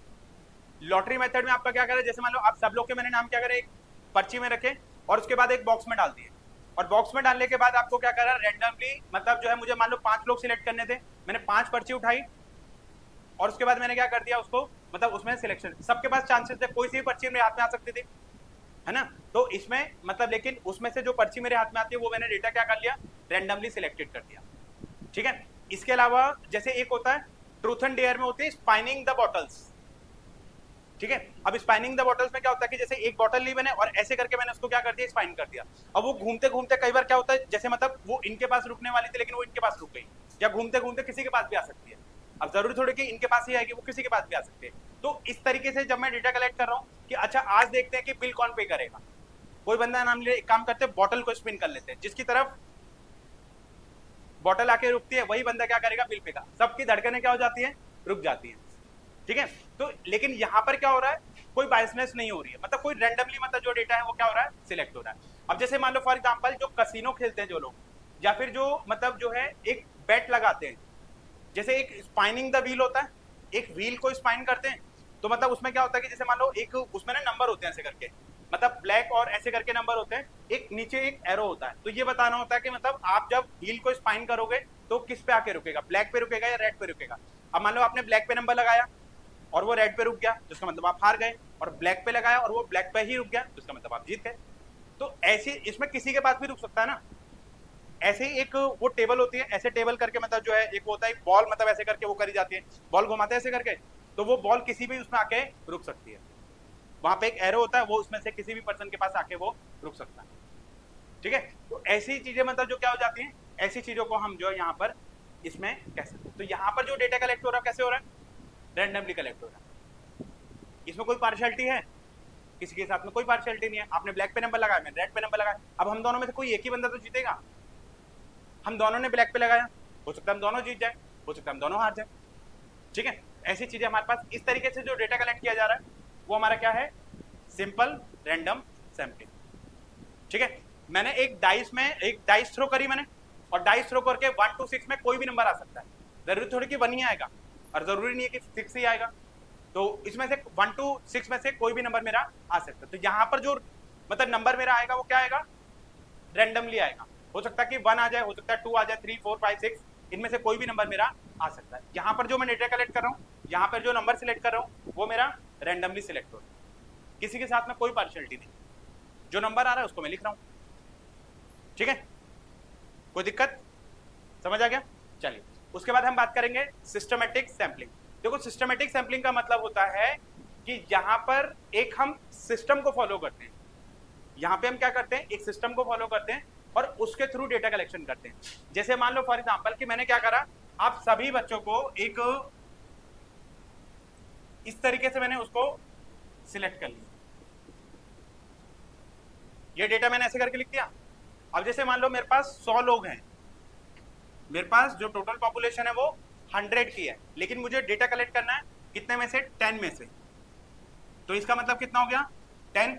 तो मतलब every 10th person will be my sample, every 10th person will be my sample. मतलब हर 10th पर्सन से, जैसे मान लो यहां पर मेरा 10th नंबर आया, फिर उसके बाद अगला 10th नंबर आया, उसके बाद अगला 10th नंबर आया, ऐसे करके मतलब जो है 100 तक की गिनती में 10 लोगों का सैंपल मेरे पास क्या हो जाएगा, सिलेक्ट हो जाएगा। और ये रैंडमली ही सिलेक्ट हुआ है। अब जैसे मान लो फॉर एग्जांपल कि मैं ये बोलूं कि भाई 100 लोगों में से मुझे क्या करना है, 5 लोगों का डेटा कलेक्ट करना है। अब 5 लोग कैसे सिलेक्ट करूंगा, 100 डिवाइडेड बाय 5। तो 100 डिवाइड बाय 5 इसका मतलब कि मेरा कितना हो जाएगा, 20। इसका मतलब every 20th person will be my sample. समझ आ रहा है कि मतलब हर 20th पर्सन क्या होगा, मेरा सैंपल होगा। उससे मैं क्या करूंगा, डेटा को कलेक्ट कर लूंगा। मान लो फॉर एग्जांपल कि मुझे 100 में से 20% का क्या करना है, डेटा लेना है, लेकिन कैसे लूंगा मैं, तो इसको मैंने जब उसको डिवाइड किया तो ये मेरे पास कितना आ गया, 5। तो मतलब every 5th item will be my sample. समझ आ रहा है ये चीज। तो ऐसे करके मैं सिस्टमेटिक क्यों बोला, कि यहाँ पर एक सिस्टम को फॉलो किया जाए, मतलब ये, फिर उसके बाद अगला नंबर, फिर उसके बाद अगला नंबर, उसके बाद अगला नंबर, उसके बाद अगला नंबर। ये इनमें से कोई आपकी प्लेसमेंट किसी भी नंबर पर हो सकती है। अब मैंने बोला कि every third item will be my sample, तो मैंने यहां से करना स्टार्ट करा, 1 2 3 आपका हो जाएगा, 1 2 3 आपका हो जाएगा। ऐसे करके मैंने जो है लोगों को क्या कर दिया, सिलेक्ट कर लिया। अब इसमें थर्ड नंबर पे कोई, अगर मैं इधर से करता तो अलग आता मेरे नंबर, तो किसी से भी किसी भी तरीके से मैं क्या कर सकता हूं, उसको सिलेक्ट कर सकता हूं। ठीक है, चलिए इसके बाद मैंने क्या बताया, स्ट्रेटिफाइड सैंपलिंग। स्ट्रेटिफाइड सैंपलिंग का मतलब क्या होता है कि जो पॉपुलेशन होती है वो बहुत ज्यादा क्या होती है, हेट्रोजीनियस होती है। पॉपुलेशन क्या होती है, हेट्रोजीनियस। ये हेट्रोजीनियस क्या होता है, अलग अलग होना, डाइवर्स हो जाना। अब मैंने क्या करा, पहले जो पॉपुलेशन है उनके छोटे छोटे स्ट्रेटास बनाए। स्ट्रेटा मतलब ग्रुप बना लेना। पहले मैंने छोटे छोटे ग्रुप बना लिए। अब ग्रुप बनाने के बाद उसमें से थोड़े थोड़े नंबर मैंने क्या कर लिए, सिलेक्ट कर। ठीक है, पेपर 1 में सभी बच्चे डाइवर्स सब्जेक्ट के हैं, हर बच्चे का अपना अपना सब्जेक्ट है। मैंने क्या कर दिया, एक काम करो कि आप मेल एक तरफ हो जाओ और फीमेल एक तरफ हो जाओ। तो ये मेल का एक ग्रुप बन गया, फीमेल का दूसरा ग्रुप बन गया। कुछ नंबर मैंने मेल में सिलेक्ट कर लिए, कुछ नंबर मैंने क्या कर लिए, फीमेल में सिलेक्ट, दोनों से मिला के मैंने डेटा कलेक्ट कर लिया। पहले मैंने स्टेटस बनाए। स्टेटस मतलब ग्रुप बना लेना, और वो जो ग्रुप बनाने का प्रोसेस होता है मतलब आपका हेट्रोजीनियस टू होमोजीनियस में आना। ठीक है, हेट्रोजीनियस टू होमोजीनियस में आना, ताकि एक जैसे ग्रुप का हम एक जैसा डेटा बना सकें और उसमें से फिर हम डेटा कलेक्ट कर सकें। तो ये जो हमने स्टेटस बनाए, स्टेटस में से डेटा कलेक्ट किया, तो वो हमारा क्या हो जाएगा, स्ट्रेटिफाइड सैंपलिंग। अब ये प्रोबेबिलिटी सैंपलिंग कैसे हुआ, प्रोबेबिलिटी सैंपलिंग ऐसे हुआ कि आपने ये मान लो भाई ये हमारी पॉपुलेशन थी, इस तरीके से हमारा ये स्कैटर्ड पॉपुलेशन है, इसमें से मैंने क्या कर दिया, छोटे छोटे ग्रुप बना लिए। ठीक है, अब ये जो मेरे छोटे छोटे 4 ग्रुप बने हैं, इन ग्रुप के बीच में तो डिफरेंस रहेगा, इनके बीच में तो डिफरेंस रहेगा, लेकिन विद इन द ग्रुप कोई डिफरेंस नहीं रहेगा। विद इन द ग्रुप मेरा कोई डिफरेंस नहीं रहेगा, 2 ग्रुप के बीच में डिफरेंस रहेगा। अगर 2 ग्रुप के बीच में भी डिफरेंस नहीं है तो 2 ग्रुप बनाए क्यों आपने, तो उनके बीच में तो डिफरेंस रहना चाहिए ना आपका। तो इनके बीच में तो डिफरेंस रहेगा, लेकिन विद इन द ग्रुप आपका नहीं रहेगा। ठीक है, अब जैसे मान लो फॉर एग्जांपल मैंने बोला एक काम करो, कॉमर्स के बच्चे एक तरफ हो जाओ, हिस्ट्री के बच्चे एक तरफ, ज्योग्राफी के बच्चे एक तरफ, और आपके जो है पॉलिटिकल साइंस के बच्चे एक तरफ। ये सारे बच्चे आप क्या कर लो, ग्रुप बना लो। एक क्लास के मतलब एक जैसे सब्जेक्ट के एक जैसे बच्चे बना लिए, मतलब किसी के 5 बच्चे, किसी के 10 है, किसी के 4 है, किसी के 3 है, किसी के 2 है। अब मैंने क्या करा, थोड़े थोड़े मतलब जो है सब में से सिलेक्ट कर। ये जो थोड़े थोड़े सब में से सिलेक्ट किए, ये रैंडमली सिलेक्ट किए। भाई एक बच्चा इस ग्रुप में से आ जाना, एक बच्चा इस ग्रुप में से आ जाना, एक इसमें से आ जाना, एक इसमें से आ जाना, एक इसमें से आ जाना, एक इसमें से आ जाना। तो ऐसे लोगों का जो सिलेक्शन होता है, ऐसे लोगों का जो सिलेक्शन हुआ है, उसको हम क्या बोलते हैं, स्ट्रेटिफाइड सैंपलिंग। इन दोनों में डिफरेंस क्रिएट कर सकते हो, इन दोनों में डिफरेंस क्रिएट कर सकते हो कि आपने पहले एक सिस्टम बनाया, और सिस्टम बनाने के बाद आपने क्या कर दिया, डेटा को कलेक्ट कर लिया। और स्ट्रेटिफाइड में पहले आपने स्ट्रेटास बनाए, ग्रुप बनाए, ग्रुप में से थोड़ा थोड़ा नंबर जो हो सब में से सिलेक्ट कर लिया, तो उसको मैं क्या बोलता हूँ, स्ट्रेटिफाइड सैंपलिंग। ठीक है, स्ट्रेटिफाइड सैंपलिंग होने के बाद लास्ट में आता है मेरा क्लस्टर सैंपलिंग।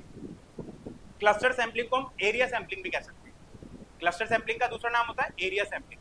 अब उसमें से क्या हुआ कि जैसे मान लो फॉर एग्जांपल कि मैंने ये क्लस्टर बनाए, मैंने ये 4 ग्रुप बनाए, अब इसमें से मैंने क्या करा, एक काम करो कि हिंदी वाले बच्चे और कॉमर्स वाले बच्चे, मुझे इनमें से ही डेटा सिलेक्ट करना है, बाकी मैंने इनको क्या कर दिया, रिजेक्ट कर दिया। या तो मैंने एंटायर ग्रुप सिलेक्ट कर लिया या मैंने एंटायर ग्रुप क्या कर दिया, रिजेक्ट कर दिया।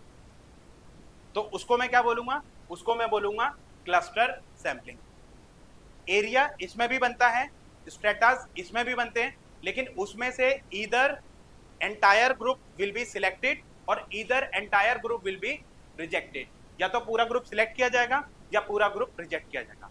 उसके बेसिस पे मैंने क्या कर दिया, सिलेक्ट कर लिया। मान लो मैंने 5 ग्रुप बनाए थे, 5 में से मैंने खाली 2 ही ग्रुप के बच्चे सिलेक्ट करे, बाकी बच्चों को मैंने क्या कर दिया, रिजेक्ट कर दिया। लेकिन वो 2 बच्चे सिलेक्ट करे तो वो रैंडमली सिलेक्ट करते हैं, इसलिए हम इसको जो है प्रोबेबिलिटी सैंपलिंग में बोल देते हैं। क्लस्टर सैंपलिंग में आप इस तरीके से कह सकते हो कि जैसे मान लो फॉर एग्जांपल कि मैंने पहले क्या करा, मतलब जो एक इसको हम ना मतलब 2 स्टेज सैंपलिंग भी कह सकते हैं। 2 स्टेज सैंपलिंग का मतलब होता है कि पहले आपने ग्रुप बनाए, ग्रुप में से मतलब क्या कर दिया कि जो ग्रुप बनाए थे उस ग्रुप में से भी रैंडमली कोई ग्रुप सिलेक्ट कर लिया, मतलब ग्रुप में से भी किसी रैंडमली ग्रुप को सिलेक्ट करना है, बाकी ग्रुप को क्या कर देना, रिजेक्ट कर देना। अब मान लो फॉर एग्जांपल कि मेरे जो है यूजीसी नेट के मान लो भाई हम 20 सब्जेक्ट चलाते हैं, यूजीसी नेट के मान लो हम 20 सब्जेक्ट चलाते हैं। अब पहले मैंने क्या कर दिया, ग्रुप बना लिया, देखा कि भाई हमारे पास बच्चे किस किस सब्जेक्ट के हैं, ठीक है। अब फिर मैंने क्या करा, फिर मैंने ये देखा कि जिसके हमारे पास सबसे ज्यादा बच्चे हैं उसकी हम प्रमोशन करेंगे, उसके हम क्या करेंगे, प्रमोशन करेंगे, बाकी चीजों की प्रमोशन हम नहीं करेंगे। तो इस तरीके से मैं कर सकता हूँ चीजों को।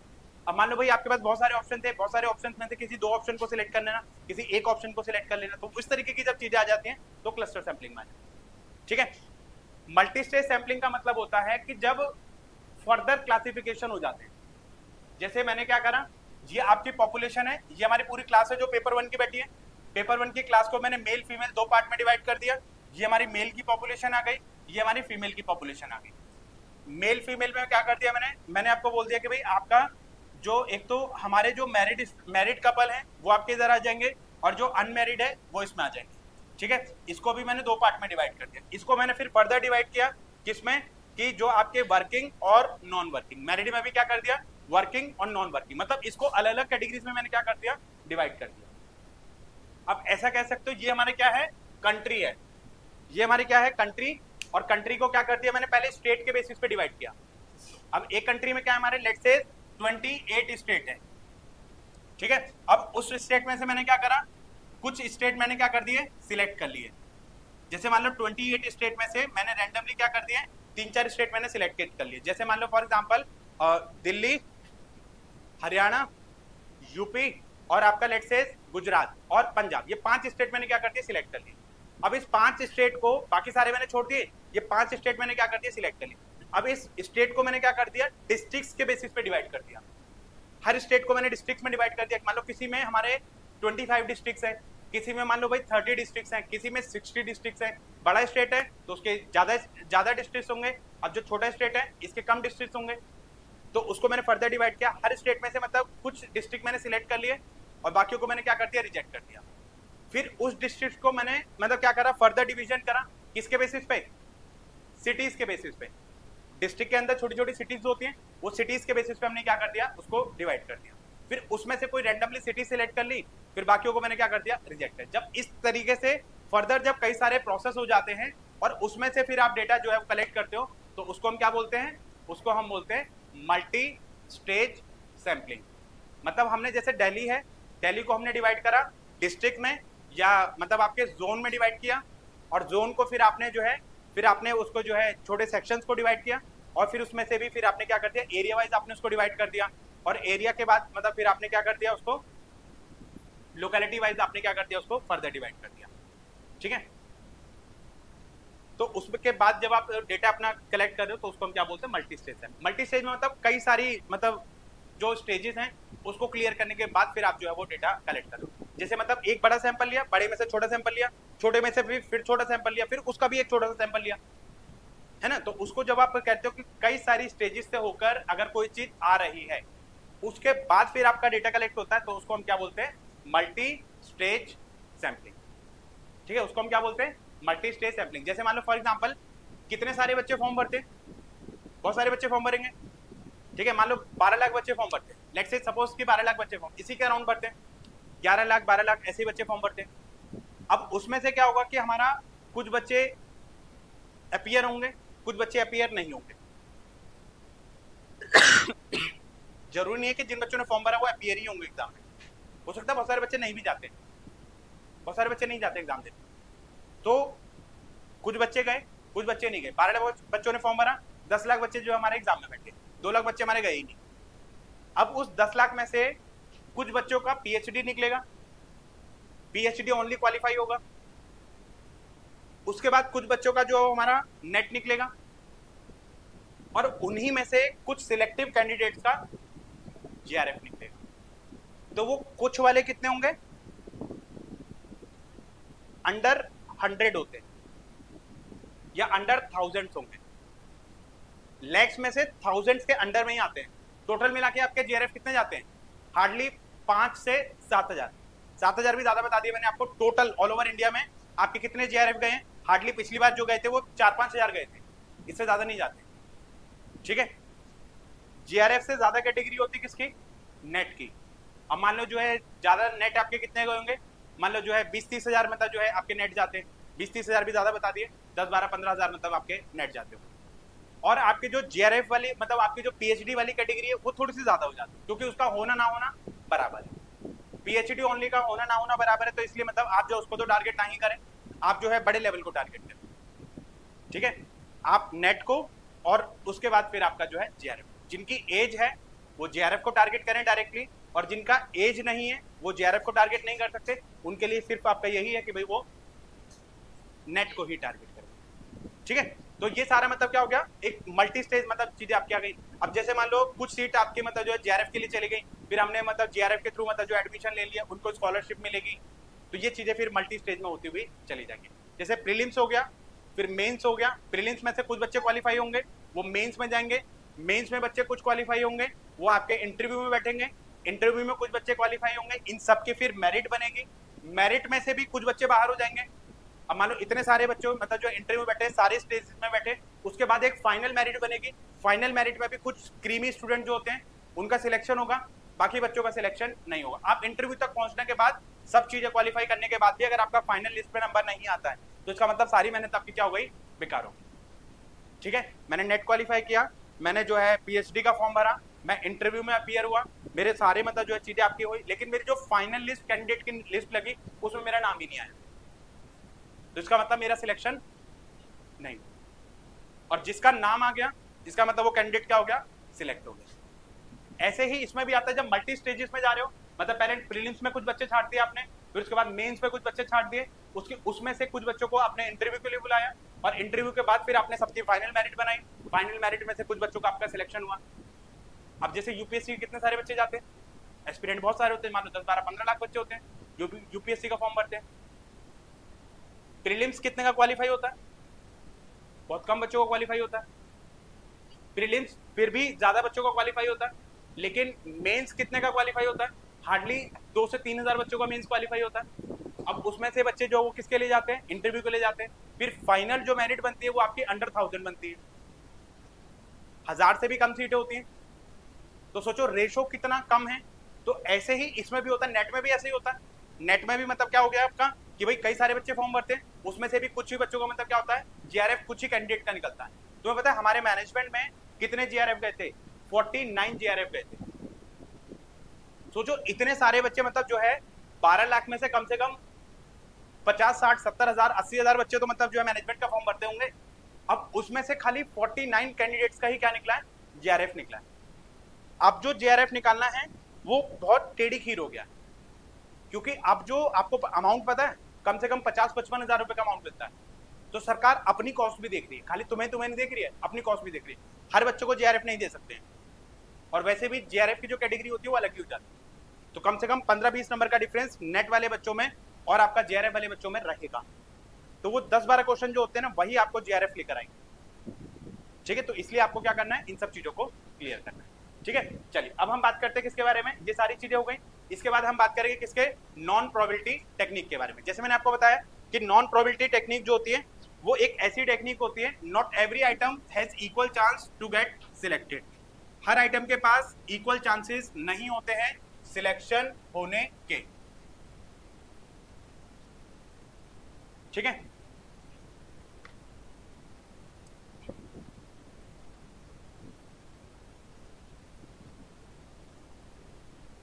इसमें डेटा मैनिपुलेशन होता है, पार्शियलिटी होती है, बायसनेस होती है, क्विकर होता है, कन्वीनियंस होता है और फास्टर डेटा कलेक्शन होता है। ठीक है, इसमें क्या क्या हो सकता है? इसमें सबसे पहला जो हमारा सैंपलिंग आती है उसको हम बोलते हैं कन्वीनियंस सैंपलिंग। कन्वीनियंस सैंपलिंग, ठीक है।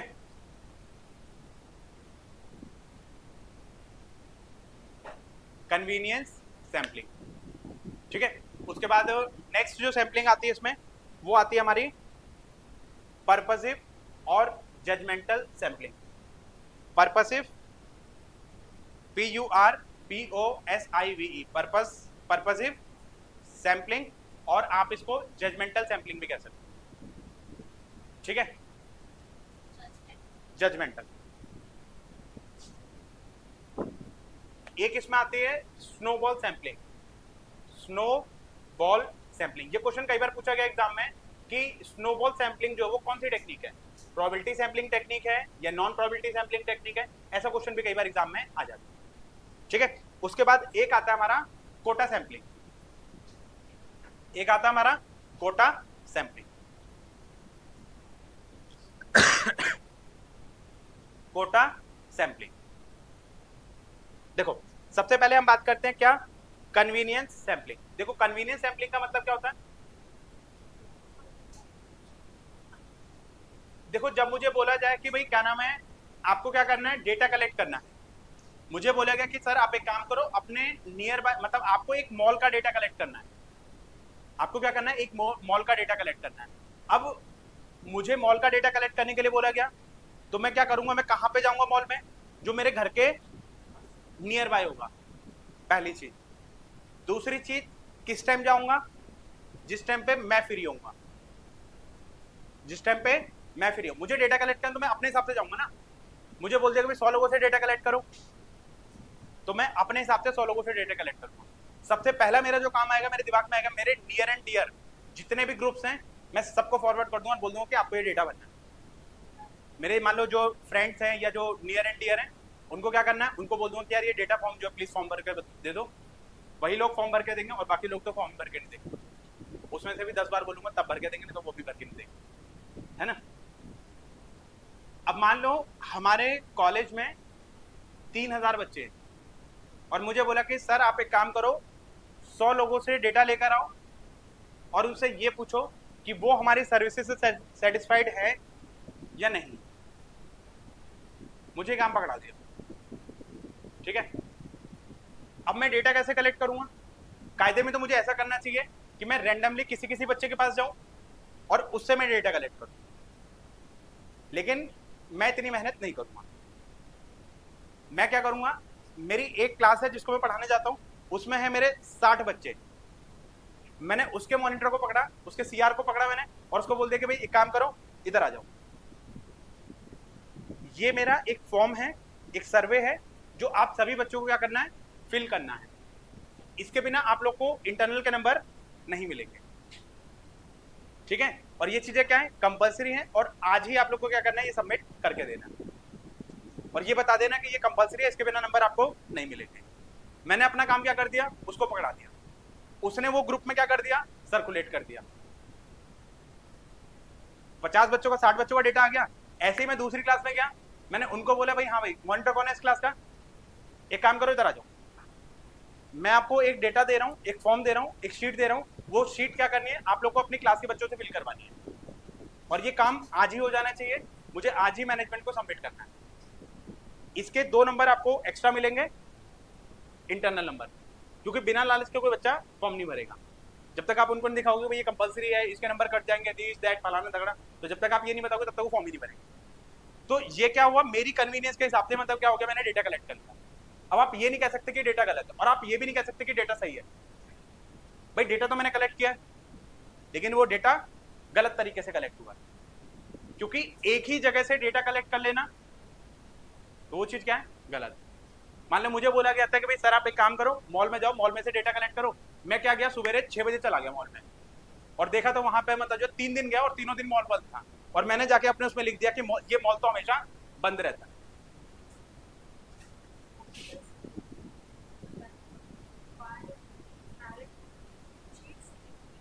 Why married women cheats in India, ठीक है।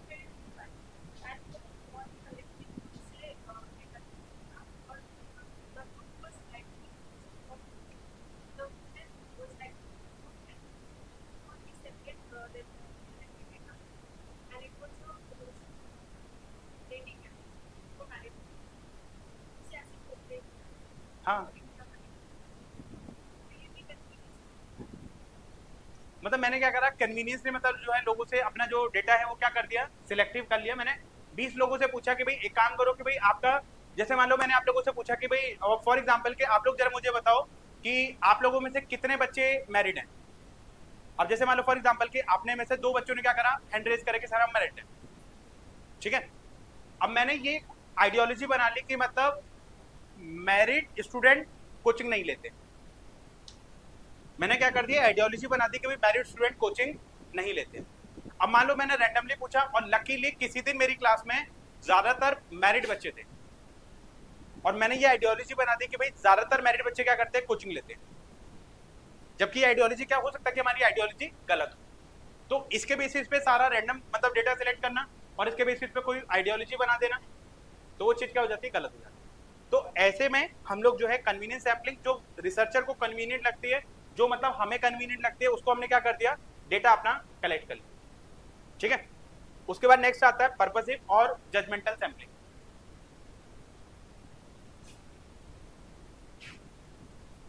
जजमेंटल सैम्पलिंग कब यूज करते हो, कई बार क्या होता है कि एक जब आप फर्स्ट टाइम डेटा रिसर्च करने जाते हो ना, डेटा को कलेक्ट करने जाते हो, तो आप बहुत सोच समझ के डेटा कलेक्ट करते हो। जब आपको ऑलरेडी एक्सपीरियंस हो चुका, आपको पता कि कौन सा बच्चा डेटा देगा, कौन सा बच्चा डेटा नहीं देगा, कौन सा सही डेटा देगा, कौन सा गलत डेटा देगा। जब आपको थोड़ा सा एक्सपीरियंस हो जाता है ना, मुझे 100 लोगों से डेटा फिल करवाने के लिए बोला, मैंने क्या करा, 40 लोगों से डेटा फिल करवाया और बाकी लोगों का डेटा मैंने रैंडमली फिल कर दिया। अपने आप ही कोई भी नाम लिख दिया, कोई भी नंबर लिख दिया। अब उसमें कौन सा लोग देखने जा रहे हैं। मैंने आपसे सर्वे किया था, मैंने आपसे मतलब कोई छोटा सा सर्वे था, मैंने बोला कि मैडम आपका कोई फ्रेंड है, उसका नंबर मिल जाएगा, ईमेल आईडी मिल जाएगा, मुझे 3 ही चीजें चाहिए थी, बाकी तो मैंने अपने आप ही भर दिया। ऐसा भी हो सकता है ना। डेटा तो मैंने कलेक्ट किया है, लेकिन ये डेटा मैंने सही तरीके से कलेक्ट नहीं किया। डेटा तो मैंने कलेक्ट किया, लेकिन ये डेटा सही तरीके से कलेक्शन नहीं हुई है, उसको हम बोलते हैं जजमेंटल सैम्पलिंग। अब जैसे क्या हुआ कि हमें बोला कि सर आप एक काम करो, जैसे हमारे पास कॉपीज इवेल्युएट होने के लिए आती है, तो हम एक आध 2 कॉपी होते हैं, उनको तो हम ढंग से पढ़ते हैं। जो शुरू की 2-3 कॉपीज होती है ना, उनको तरीके से पढ़ा जाता है, उनमें थोड़ा सा टाइम लगाते हैं भाई, 10 मिनट का टाइम लगाते हैं, 5 मिनट का टाइम लगा एक कॉपीज को इवेल्युएट करने में, थोड़ा सा उसमें टाइम लगता है। बाकी जो जैसे जैसे हमारा टाइम बीतता जाता है ना, हमारा टेम्परामेंट लेवल हाई होता जाता है, और उनको फिर कोई नहीं पढ़ता है। फिर वो क्या करते हैं, ऐसे करके मतलब जो टीचर ऐसे करके चेक करता है, पढ़ता नहीं उसको कोई, खाली हेडिंग पढ़ ली, अच्छा वहां पर देख लिया, ठीक है, ऐसे करके रैंडमली नंबर दिया। तो वहां पर इस तरीके की भी चीजें मतलब आपकी हो जाती है। तो मतलब जजमेंटल बेसिस पे मैंने पढ़ा नहीं, जजमेंटल के बेसिस पे मैंने क्या कर दिया, नंबर दे दिया। मैंने पहला क्वेश्चन पढ़ा उसका, पहले क्वेश्चन में मान लो 20 में से उसके आए 4 नंबर या 6 नंबर, मैंने बाकी के मतलब इसी जजमेंट के बेसिस पे मैंने आगे के नंबर दे दिए, आगे का मैंने पढ़ा ही नहीं, ठीक है। वाइवा के लिए कोई कैंडिडेट आया, उससे मैंने रैंडमली पूछ लिया, बेटे तुमने खुद बनाया, रिसर्च प्रपोजल लेकर आया था, उससे मैंने पूछ लिया कि बेटे रैंडमली मतलब तुम खुद बना के लाए हो, सही बताना। उसने बोल दिया नहीं सर, आगे की चीजें खत्म। अब जब बच्चे ने खुद ही नहीं बनाया तो भाई आगे का टाइम वेस्ट करना क्या है, बेकार है ना। तो कई बार ये चीजें भी आपकी आ जाती है। तो रैंडमली मतलब 2-4 मतलब चीजें पूछी, उसके बाद मैंने आपसे 4 सवाल पूछे, 4 सवाल के बेसिस पे जजमेंट कर लिया कि मतलब आपका जो आपको कितनी नॉलेज है। आती मैंने 4 सवाल पूछे, 4 सवाल का आंसर दे दिया, इसका मतलब आप ठीक हो। 4 सवाल का आंसर नहीं दे पाए तो उसका मतलब आप बेकार है ना। तो ये क्या हो गया, मेरा जजमेंटल क्राइटेरिया। ऐसे क्राइटेरिया को हम क्या बोलते हैं, पर्पसिव और जजमेंटल क्राइटेरिया, मतलब जहां आप बेस्ट ऑफ जजमेंट के हिसाब से क्या कर देते हो, अपना डिसीजन दे देते हो, ठीक है।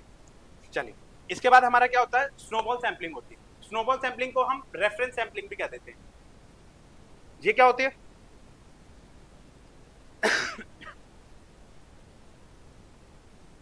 हाँ जी, नाम बताइए क्या होता है? स्नोबॉल सैंपलिंग क्या होती है? नाम सुना कभी? देखो अब होता क्या है कि मेरे पास ये बच्चा आया, ये पहला बच्चा था जिसने मेरे साथ कोचिंग ली। मैंने इसको बोला बेटा देख एक काम कर, ये मेरा कार्ड है, तेरे से कोई नेट की कोचिंग के बारे में पूछे ना तो उसको ये कार्ड पकड़ा दियो और उसको क्या कर देना, रेफर कर देना। मान लो इनसे इनके 10 फ्रेंड ने पूछा और 10 में से मतलब जो है मैंने इनको बोला कि फिर आगे भी उनको कह देना कि वो आगे भी रिकमेंड कर दें।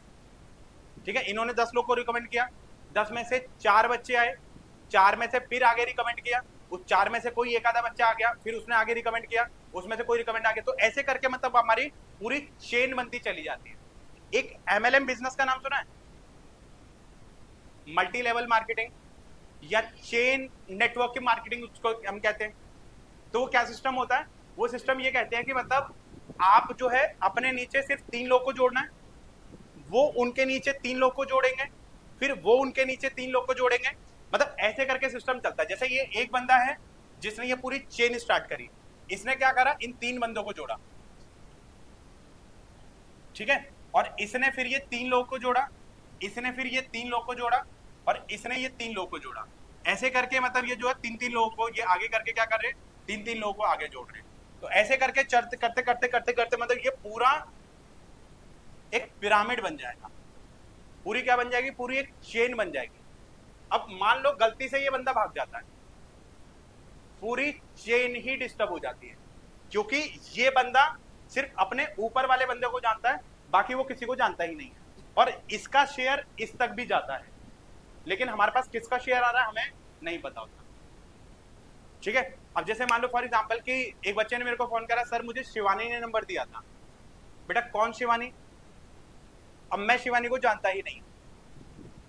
अब हो सकता है शिवानी खुद किसी के रेफरेंस से आई हो, अब वो किसी और के रेफरेंस से आता हो, तो मुझे रेफरेंसिंग के बारे में नहीं पता। मेरे पास तो खाली क्या हो रहा है, डेटा आ रहा है। मेरे पास क्या हो रहा है, डेटा आ रहा है। मैंने क्या करा, अपनी एडवर्टीजमेंट करी, मान लो यूट्यूब पे करी, इंस्टाग्राम पे करी, फेसबुक पे करी, और वहां पे मेरे नंबर छोड़ दिया। लोगों ने क्या करा, मेरी रील्स को शेयर किया, और वो रील्स मल्टीपल टाइम क्या हुई, शेयर हुई। अब किसने किसकी रील्स को देखा, किसी को नहीं पता। कौन किसकी रील से मतलब रिकमेंड होके आया, किसी को नहीं पता, पर मेरे पास डेटा आ रहा है। ठीक है, हम सिर्फ इनिशियल कैंडिडेट को जानते हैं, उसके बाद वाला जो रिजल्ट कहां से आ रहा है, किसके रेफरेंस से आ रहा है, हमें कोई मतलब नहीं। मैं सिर्फ इनको जानता हूं जिनको मैंने रिकमेंड किया, बाकी मैं और किसी को नहीं जानता। ये भी उन्हीं को जानती है जो जिन 10 लोगों को इन्होंने रिकमेंड किया। अब उनने किसको रिकमेंड किया वो नहीं पता किसको, लेकिन मेरे पास जो है वो डेटा आ रहा है। सोर्स इसमें कभी पता नहीं चलता, इसमें जो सोर्स है वो कभी पता नहीं चलता कि भाई आपके पास डेटा कहां से आया। भाई मेरे पास जो डेटा है वो आ रहा है। मैंने क्या कर दिया, 10 वेबसाइट पे अपना जो है नंबर छोड़ दिया, उसको बोल दिया कि भाई आप जो है इस वेबसाइट पे क्या कर दो, अपना लॉगिन कर दो। अब वो उस बंदे को रेफरेंस वो कहां से मिला वो मुझे नहीं पता, लेकिन मेरे पास जो वो रेफरेंस आ गया, मेरे पास उसका कॉन्टैक्ट नंबर और जो उसकी डिटेल्स है वो आपकी आ गई। तो ऐसा ही होता है, रेफरेंस में ऐसा ही होता है। यहाँ पर ये क्या है, ये चीज थोड़ी सी गलत हो जाती है, लेकिन डेटा मेरे पास आ जाता है।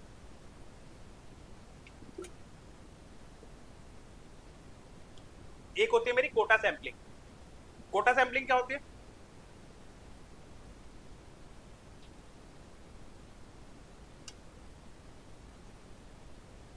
हाँ जी, बता सकते हो कोटा सैंपलिंग क्या होती है?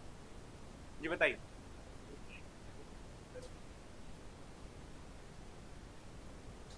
इसमें रैंडमाइजेशन नहीं होता, ठीक है। मान लो हमारे पास पीएचडी कैंडिडेट की 20 सीटें निकली, 20 में से भी क्या कर दिया कि भाई हमारा थोड़ा फर्दर क्लासिफिकेशन हो गया। ये 20 सीटें हमारी जो पीएचडी मतलब उसकी पीएचडी कैंडिडेट के 20 में से क्या है, मतलब जो है 14 मेल्स के लिए हैं, 6 आपकी फीमेल्स के लिए है। इसमें से भी मैंने क्या कर दिया फर्दर, मतलब आपका जो सिलेक्शन कर दिया, मतलब आपका ये जनरल के लिए है, ये एससी के लिए, ये एसटी के लिए, और ये आपकी ओबीसी के लिए। तो मतलब इसमें खाली जनरल कैंडिडेट ही जाएंगे, इसमें खाली एससी कैंडिडेट ही जाएंगे, इसमें एसटी और इसमें आपके ओबीसी कैंडिडेट। जब मतलब फर्दर सिलेक्शन कर लिया जाता है और उसमें से मतलब जो है डेटा को आपको कलेक्ट किया जाता है, तो वो हमारा इसमें आ जाता है। जैसे मान लो फॉर एग्जांपल मुझे 200 मतलब जो है लोग का सिलेक्ट करना है, लेकिन उसमें से 140 क्या होनी चाहिए, मेल होनी चाहिए, और 60 क्या होनी चाहिए, आपकी फीमेल होनी चाहिए। जब इस तरीके से मैं डेटा कलेक्ट कर रहा हूँ, मान लो मुझे 10 लोगों का डेटा कलेक्ट करना है, लेकिन 10 में से 4 मेल होने चाहिए और 6 आपके मतलब जो है फीमेल होने चाहिए। तो इस तरीके का जब मैं डेटा कलेक्ट कर रहा हूँ तो मैं क्या कर रहा हूँ, उसको आपका कोटा सैम्पलिंग उसको कह सकते हैं। तो आप इसमें एक एक दो दो लाइनें लिख लो। कन्वीनियंस सैम्पलिंग में लिख लो आप पहले।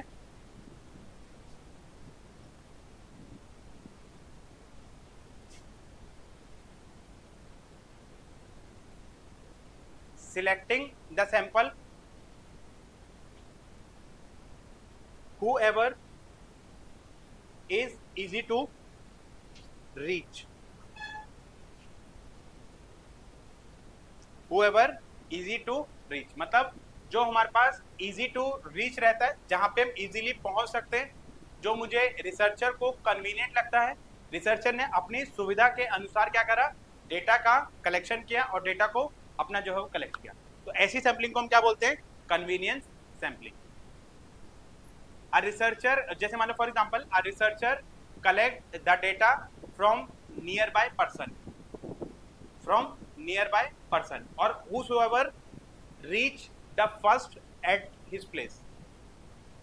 ठीक है, जो उसको कन्वीनियंट लगा, जो मुझे नियर बाय था, जो मेरे फ्रेंड थे, उनसे जब मैंने डेटा कलेक्ट कर लिया, तो ये कौन सी सैम्पलिंग टेक्निक उसने यूज करी है, रिसर्चर शेयर द, जैसे मान लो Google form in his personal chat group, ठीक है, और फ्रेंड्स चैट ग्रुप, और he collect the data from there. ऐसे में उसने कौन सा डेटा कलेक्ट किया, कन्वीनियंस सैम्पलिंग। ठीक है, नेक्स्ट आप इसमें लिखो पर्पसिव सैम्पलिंग, जिसको हम जजमेंटल सैम्पलिंग कह देते हैं।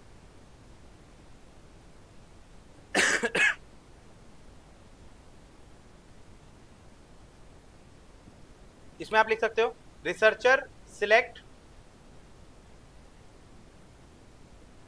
The participant, researcher select the participant on the basis of best of his judgment, on the basis of best of his judgment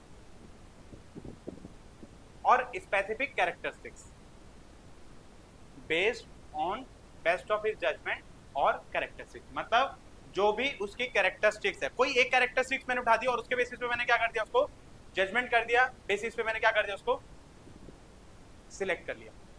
अब जैसे मान लो फॉर एग्जांपल कि मेरे पास इतने सारे रिज्यूमे आते हैं, अब उसमें से कुछ ही रिज्यूमे क्या होते हैं, सिलेक्ट होते हैं, और कुछ को मैंने क्या कर दिया, most of the resume reject हो जाते हैं।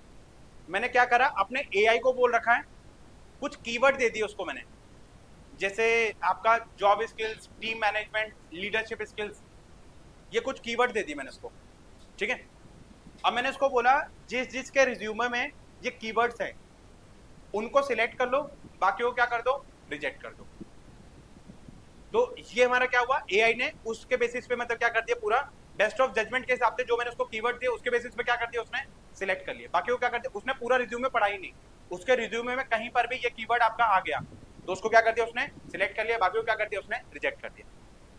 तो ऐसा मैं जो मतलब जो है क्राइटेरिया जो यूज कर रहा हूँ, जजमेंटल क्राइटेरिया, वो मेरा इसमें आ जाता है, जो उसको मतलब क्या करेगा, जजमेंट करेगा। मान लो मुझे पीडीएफ में कोई नाम सर्च करना है अपना, जैसे रिजल्ट आता है पीडीएफ में, रिजल्ट आया, अब इतनी बड़ी पीडीएफ में अपने नाम कैसे सर्च करोगे, आप सर्च ऑप्शन में जाओ, रोल नंबर में जाओ, मान लो एक रोल नंबर की लिस्ट आई है जिसमें ये सारे कैंडिडेट क्या है, हमारे सिलेक्टेड है। अब मैंने क्या करा, अपना रोल नंबर उठाया, उसको सर्च ऑप्शन में गया और उस पर जैसे ही मैंने उस पर टाइप करा, या मैंने जैसे ही अपना नाम टाइप करा, उस नाम से जितने भी लोग होंगे वो सारे उस नाम में आ जाएंगे, उस सारी सर्च लिस्ट में आ जाएंगे। उसके बाद मैंने उसको क्या करा, फिर मैंने आगे फर्दर डिटेल्स फिल करी, तो उसमें से अगर आपका नाम सिलेक्ट होगा तो आ जाएगा, अगर नहीं सिलेक्ट होगा इसका मतलब पीडीएफ में नाम आपका नहीं है। तो ये क्या है हमारा जजमेंटल के हिसाब से, पर्पसिव के हिसाब से हम अपने क्या कर देते हैं, डेटा को अपना कलेक्ट कर लेते हैं। ठीक है, नेक्स्ट आपका स्नोबॉल सैंपलिंग में लिख लो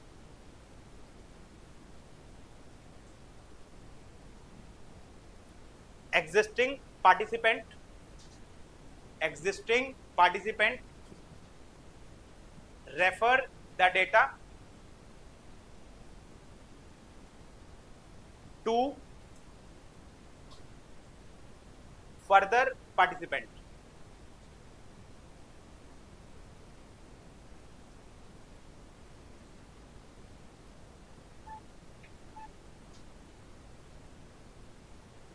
it is very hard to reach the original source of data,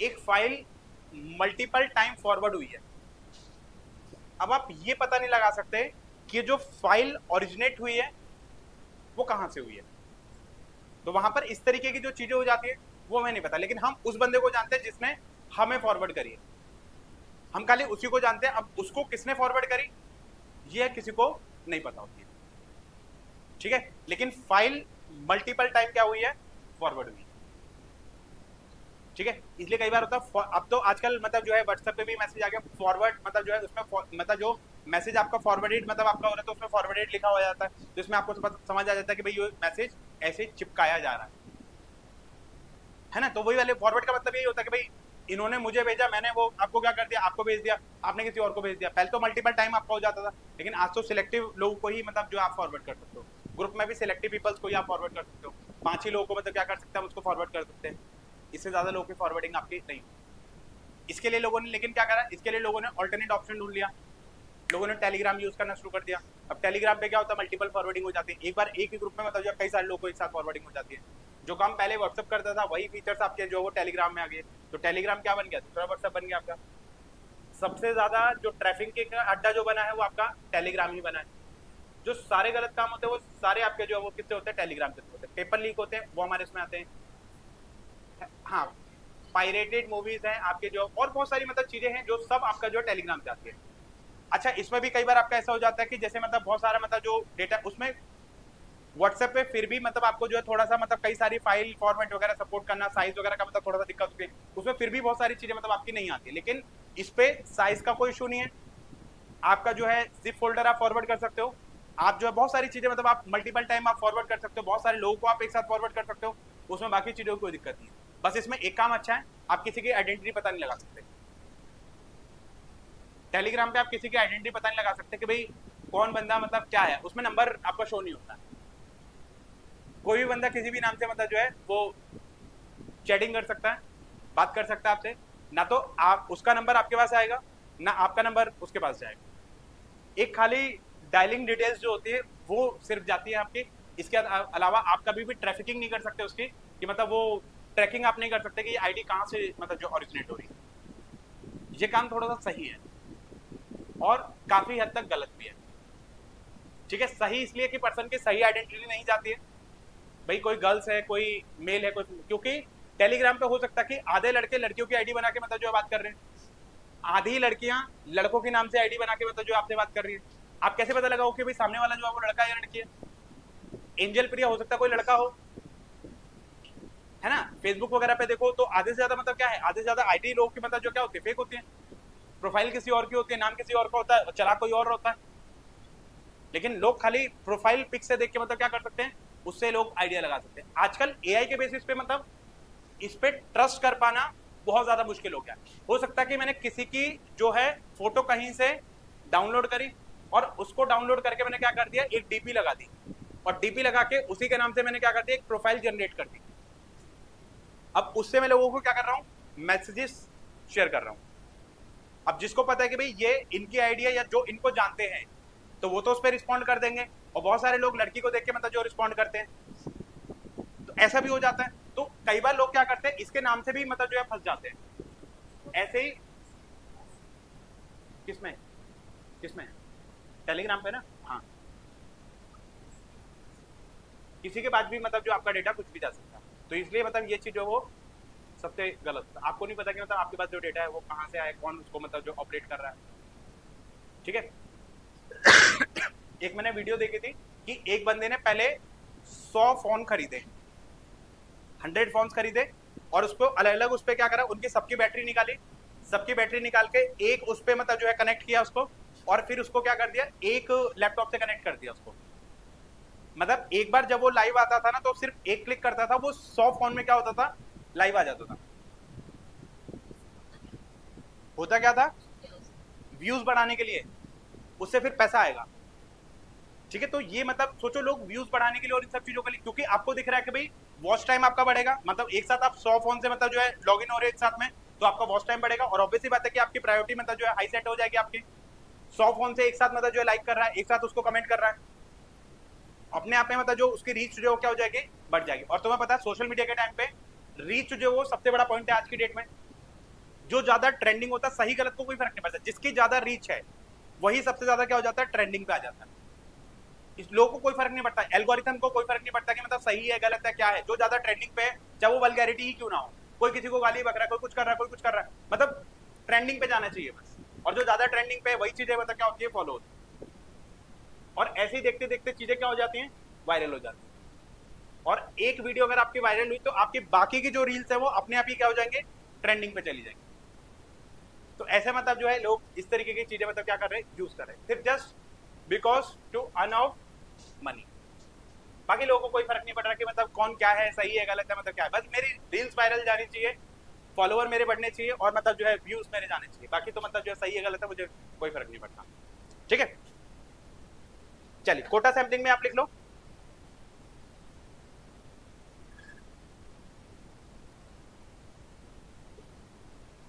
researcher ensure certain categories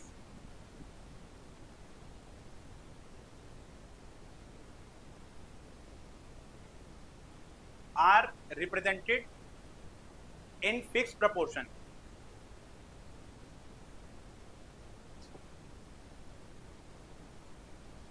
जैसे मैंने बोला कि भाई हमारा जो डेटा है वो इस तरीके से होना चाहिए, 60% मेल 40% फीमेल, या 40% मेल 60% फीमेल। तो वहां पे मैंने क्या कर दिया, प्री डिटरमाइंड कैटेगरी मैंने सेट कर दी, और उसी के बेसिस पे मैं क्या करूंगा, डेटा अपना कलेक्ट करूंगा। ठीक है, चलिए एक आप हेडिंग डालिए।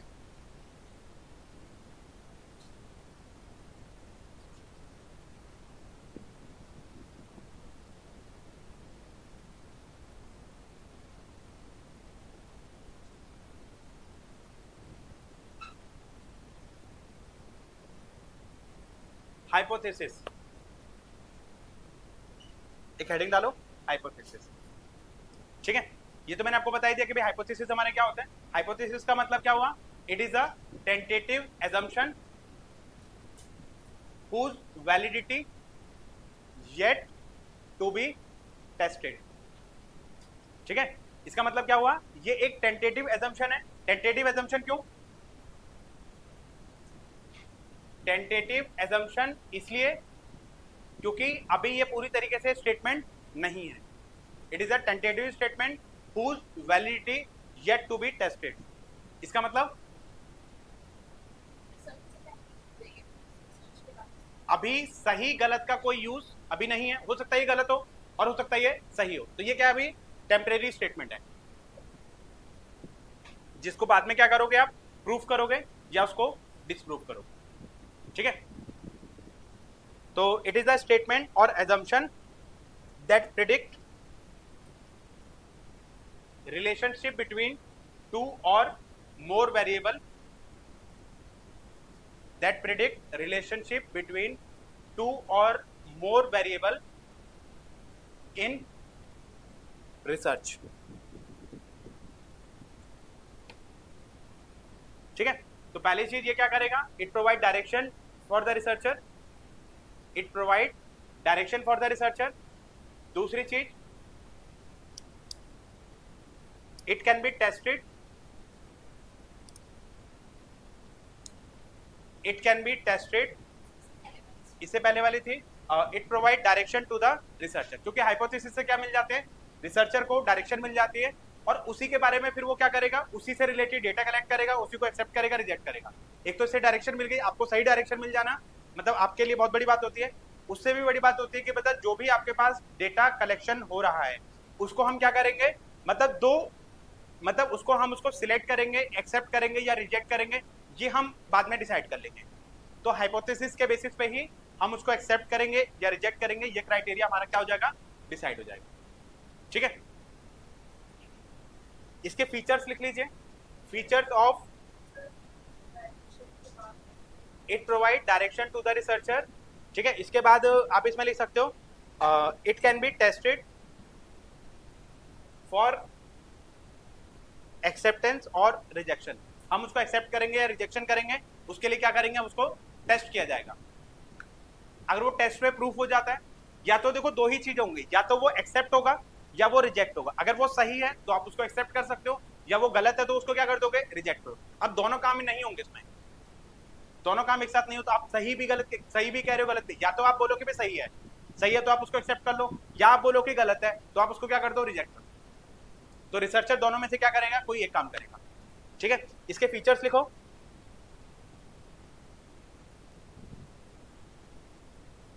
पहली चीज, क्लियर एंड प्रिसाइज। हाइपोथेसिस कैसे होने चाहिए, क्लियर होने चाहिए और प्रिसाइज होने चाहिए। यहां पे क्लियर का मतलब क्या है, हाइपोथेसिस क्या है बहुत क्लियरली डिफाइन करोगे।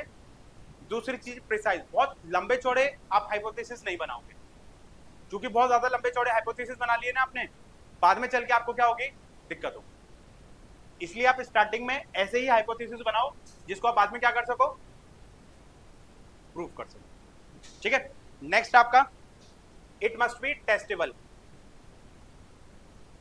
टेस्टेबल मतलब इट मस्ट बी टेस्टेबल। यहां पर टेस्टेबल का क्या मतलब है, भाई जो हाइपोथेसिस है, हाइपोथेसिस को आप बाद में क्या करोगे, टेस्ट करोगे। हाइपोथेसिस बना लिए लेकिन बाद में आप उसको टेस्ट नहीं कर पा रहे हो, या आप एप्रोप्रिएट टेस्ट अप्लाई नहीं कर पा रहे हो। वहां पे आपका डेटा कुछ और है, टेस्ट की रिक्वायरमेंट कुछ और है, एप्रोप्रिएट टेस्ट यूज नहीं कर पा रहे हो। अब मान लो आपका डेटा जो है क्वालिटेटिव डेटा है, आपने क्वांटिटेटिव टेक्निक यूज कर ली, या क्वांटिटेटिव डेटा है, आप क्वालिटेटिव टेक्निक से आप उसको जो है टेस्ट नहीं कर सकते।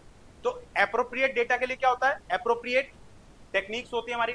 जैसे प्रोबेबिलिटी सैंपलिंग, मतलब आपका जो है पैरामेट्रिक टेस्ट है, उनके लिए अलग टेक्निक्स है, नॉन पैरामेट्रिक टेस्ट है, उनके लिए अलग टेक्निक्स है। तो यहाँ पर ये हमें चेक करना पड़ेगा कि भाई डेटा आपका पैरामेट्रिक है या नॉन पैरामेट्रिक है। उसमें भी अलग अलग कंडीशन होते हैं, T test, Z test, chi square, ANOVA, Kruskal Wallis test, H test, और आपका मान विटने, यू टेस्ट। तो अलग अलग तरीके के टेस्ट होते हैं। वहां पे अगर आपका जो कौन सा टेस्ट कहाँ पर अप्लाई होता है, इसकी कंडीशंस होती हैं। अगर सैंपल साइज छोटा है तो अलग टेस्ट यूज करोगे, सैंपल साइज बड़ा है तो आप अलग टेस्ट यूज करोगे, स्टैंडर्ड डेविएशन नोन है तो आप अलग टेस्ट यूज करोगे, अननोन है तो अलग टेस्ट यूज करोगे। डेटा आपका रैंडमली सिलेक्टेड हुआ है तो आप अलग टेस्ट यूज करोगे। अगर डेटा आपका आर्बिट्रेरी सिलेक्ट किया आपने तो आप अलग तरीके का टेस्ट यूज करोगे। तो यहाँ पे कई सारी कंडीशंस होती है, तो बाद में उसको टेस्ट करना, उसको वेरीफाई करना बहुत जरूरी होता है। ठीक है, तो ये चीजें हमारी इसमें आ जाती है। नेक्स्ट इसमें आता है, it must be specific. It must be specific. यहां पे स्पेसिफिक का क्या मतलब है, ये चीज वेग नहीं होनी चाहिए। आप अपने मन से कोई भी हाइपोथेसिस नहीं बनाओगे, वो रिलेटेड टू रिसर्च होना चाहिए, रिलेटेड टू डेटा होना चाहिए। मान लो फॉर एग्जांपल कि मैं डेटा तो कर रहा हूं किसी और चीज पे, अनएम्प्लॉयमेंट पे डेटा कर रहा हूं, और वहां पे हाइपोथेसिस बना रहा हूं मैं रेप केस की, या गवर्नमेंट ने मतलब स्ट्रीट डॉग को क्यों पकड़ा। मतलब ऐसा कोई हाइपोथेसिस नहीं बनाओगे जो आपका रिसर्च प्रॉब्लम से रिलेटेड ना हो। आप उससे रिलेटेड ही क्या करोगे, हाइपोथेसिस। आप हाइपोथेसिस का मतलब ये नहीं कि आप कुछ भी बना दोगे, उसको रिलेटेड टू प्रॉब्लम ही आपको बनाना है, और रिलेट, क्योंकि डेटा जो कलेक्ट करोगे वो उसी के अकॉर्डिंगली कलेक्ट करोगे। ठीक है, next, it must be consistence.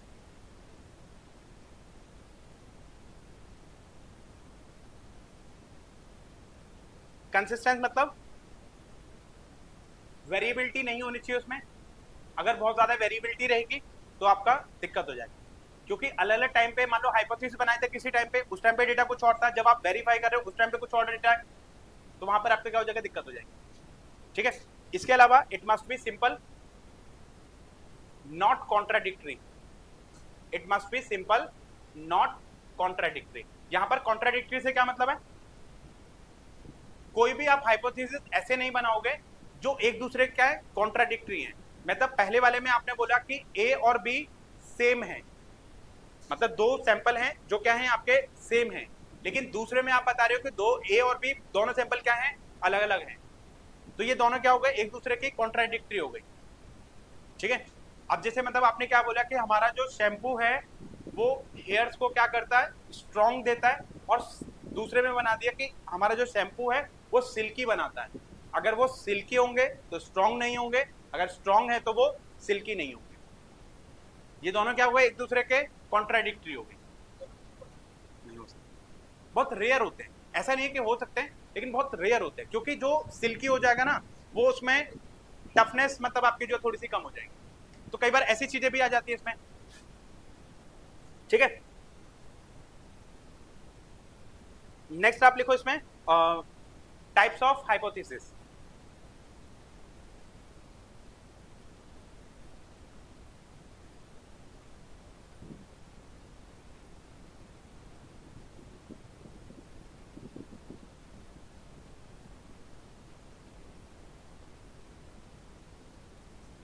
ठीक है, हाइपोथेसिस में एक होते हैं डायरेक्शनल हाइपोथेसिस और एक होते हैं non directional hypothesis. Directional hypothesis और एक होते हैं आपके नॉन डायरेक्शनल हाइपोथेसिस।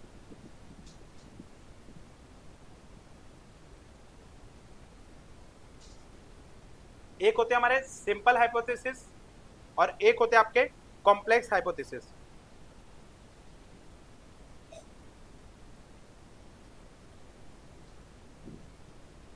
ठीक है,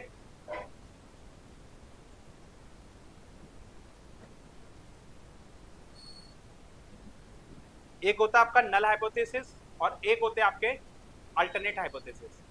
इन सब में यही ज्यादा इंपॉर्टेंट है।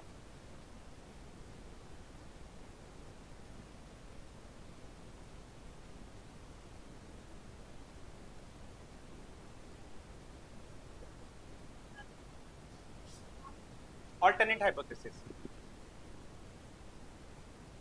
देखो डायरेक्शन हाइपोथेसिस का मतलब होता है जो एक डायरेक्शन प्रोवाइड करते हैं और किसी चीज के बारे में एक रिलेशनशिप के बारे में बात कर रहे हैं। जैसे मान लो फॉर एग्जांपल कि यहां पर ये कहता है for example the student who study hard will achieve more success. मतलब जो स्टूडेंट ज्यादा स्टडी करेगा, हार्ड स्टडी करेगा, वो आपको क्या करेगा, ज्यादा सक्सेसफुल रहेगा। इसका मतलब इसने एक डायरेक्शन इंडिकेट कर दी, ज्यादा पढ़ोगे ज्यादा सक्सेसफुल रहोगे, कम पढ़ोगे कम सक्सेसफुल रहोगे। ठीक है, तो ऐसे उसको क्या बोलते हैं, ऐसे हाइपोथेसिस को बोलते हैं डायरेक्शनल हाइपोथेसिस, जहां पे एक डायरेक्शन का पता चलता है कि इसके और इसके बीच में क्या है, क्या रिलेशनशिप है, किस तरीके की चीजें यहाँ पर रिप्रेजेंट करना है। नॉन डायरेक्शनल में क्या हो जाता है कि ये हमारा रिलेशनशिप तो बताता है लेकिन कैसा रिलेशनशिप है ये हमारा नहीं बताता। मतलब there is a relationship between study and wages. आपकी स्टडी और वेजेस का रिलेशनशिप है, लेकिन कैसा रिलेशन है ये हमें नहीं पता। अब आप बोलोगे कि भाई स्टडी का और वेजेस का क्या लिंक है। अब यहाँ पे आप लिंक निकालो कि आप ज्यादा पढ़ोगे तो ज्यादा अच्छी जॉब मिलेगी, ज्यादा अच्छी जॉब मिलेगी तो आपको ज्यादा अच्छे मतलब जो है वेजेस मिलेंगे। तो मतलब इसने इनडायरेक्टली वे में क्या बोल दिया, मतलब चीजों को बोल दिया कि भाई there is connectivity of wages and the study of the candidate. ठीक है, तो यहां पर मतलब ये डायरेक्शन मतलब है भी नहीं भी है। कैसे मतलब आप उसको स्टडी को डायरेक्टली तो नहीं है लेकिन इनडायरेक्टली वे में मतलब क्या है, ये से कनेक्टेड है। मतलब आप ये बोलो कि भाई स्टडी से वेजेस का क्या, स्टडी से आपको जॉब मिलेगी, जॉब से फिर आपको जो है वेजेस मिलेंगे। इस तरीके की जो चीजें होती है वो हमारी इसमें नॉन डायरेक्शनल में आ जाती है। इसके बाद हमने क्या बताया कि एक होते हमारे सिंपल हाइपोथेसिस और एक होते हमारे कॉम्प्लेक्स हाइपोथेसिस। सिंपल हाइपोथेसिस तो मैंने आपको बता दिया कि भाई जो सिंपल सिंपल चीजें बनाओगे। कॉम्प्लेक्स हाइपोथेसिस मतलब दो हाइपोथेसिस को मिला के एक आपने हाइपोथेसिस बना दिया, या आपने कोई ऐसा हाइपोथेसिस बना दिया जो आपके लिए खुद कॉम्प्लेक्स मतलब ऐसी स्टेटमेंट दे दी जो क्या है, थोड़ी सी कॉम्प्लेक्स स्टेटमेंट है जिसको आप बाद में टेस्ट नहीं कर पा रहे हो, जिनको टेस्ट कर पाना थोड़ा सा मतलब क्या हो गया, मुश्किल हो गया। तो कॉम्प्लेक्स स्टेटमेंट कभी भी आपको नहीं बनानी है। जैसे एक होता है कि मैंने एक सिंपल स्टेटमेंट बनाया, हम क्या बेच रहे हैं, समोसा, तो ये क्या हो गया, सिंपल स्टेटमेंट हो गई। एक होता है मतलब जब आप एक 5 स्टार होटल में जब आप वो देखते हो तो उसमें समोसा नहीं लिखा होता है, उसमें समोसा नहीं लिखा होता, उसमें क्या लिखा होता है, potato garnish with this this this, वो सारे इंग्रेडिएंट लिख देता है, फिर उसके आगे प्राइस लिख देता है। आपको समझ ही नहीं आएगा कि ये पता किसके बारे में रहा है ना। तो इसका मतलब क्या है, समोसा नहीं कह सकते थे आप, लेकिन वही वाली बात है, अगर हम समोसा बोल देते तो ये आगे जो प्राइस लिखा है 67, ये कैसे लेते हैं हम आपसे, फिर आप बोलते हैं समोसा तो 10 रुपए का है। भैया समोसा तो 10 रुपए का, ये जो बाकी जो 57 है वो इंग्लिश के हैं, है ना। तो कई बार ऐसी चीजें भी हो जाती है, कई बार बहुत सारी डिश के तो नाम ही नहीं पता चलते हैं, ये डिश है क्या, फिर उससे पूछना पड़ता भाई साहब ये है क्या, तो वो बोलता खिचड़ी है ये। ठीक है, एक हम रेस्टोरेंट में गए थे, हमारे ऑफिस की एक पार्टी थी, वहां पर मतलब क्या था, उसने एक मतलब कोई डिश का नाम लिया, मैं कहा ये क्या है, क्योंकि वो एक मतलब इस तरीके की मतलब एक वो था रेस्टोरेंट इस तरीके का था वो, कि वहां पर ना ज्यादातर आइटम नॉनवेज आइटम थे। तो मैं नॉनवेज नहीं खाता हूँ, मेरा फ्रेंड भी नॉनवेज नहीं खाता है, हम दोनों ऑफिस की पार्टी में गए थे। तो अब वो मेरी तरफ देखे, मैं उसकी तरफ देखूं, क्योंकि उसमें जो डिश लिखी थी वो हमें समझ नहीं आ रही थी। अब बाकी लोग जिसको पता था वो डिश ऑर्डर कर देते हैं, जिसको नहीं पता वो ऑर्डर कैसे करें। अब हमने डिश के नाम नहीं सुने, फिर मैंने वेटर से पूछा, मैं कहा भैया इसमें जो वेजिटेरियन डिश है वो कौन सी है, मतलब कौन कौन सी डिश आपकी, मैं क्या पता चले ऐसा हो कि कोई मैं डिश ऑर्डर कर दूं और वो नॉन वेजिटेरियन निकल आए, तो और भी ज्यादा आफत, और महंगी डिश है और हमने मंगा ली और नहीं खाई गई तो दिक्कत हो जाएगी।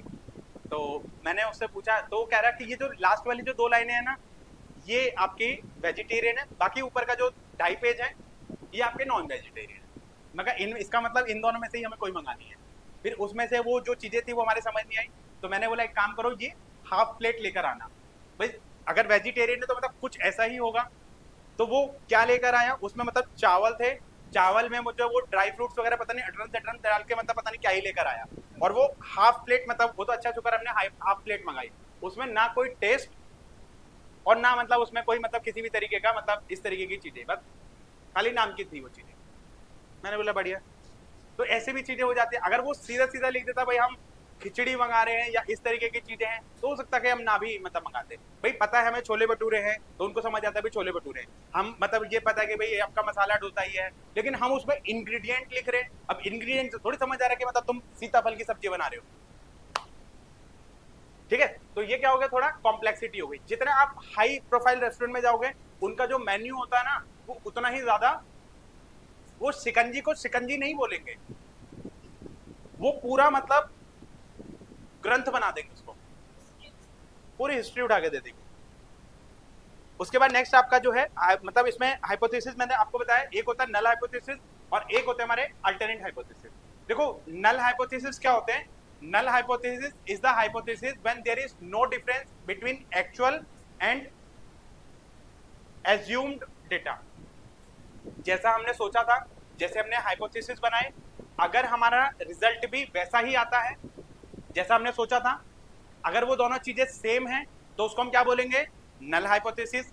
अगर दोनों चीजें अलग हैं, कॉन्ट्राडिक्टरी हैं, तो उसको हम क्या बोलेंगे, अल्टरनेट हाइपोथेसिस। जैसे मान लो फॉर एग्जांपल कि मैंने ये बोला था कि भाई मैंने एक एजम्पशन करी थी कि कल मेरी रिसर्च की क्लास होगी, अगर रिसर्च की क्लास होती है तो इसका मतलब वो नल हाइपोथेसिस है, अगर रिसर्च की क्लास नहीं होती है तो इसका मतलब वो क्या है, अल्टरनेट हाइपोथेसिस है। अल्टरनेट का मतलब क्या हो जाता है कि कोई ऐसी चीज, कोई भी मतलब ऐसा एलिमेंट जहां पर there is difference between actual and assumed value. जब आपका एक्चुअल और एज्यूम्ड वैल्यू जो क्या है अलग अलग होती है तो उसको हम क्या बोलेंगे, अल्टरनेट हाइपोथेसिस। एक बार ये क्वेश्चन पूछा गया था, रिसर्चर कौन से हाइपोथेसिस को टेस्ट करता है, नल को या अल्टरनेट को।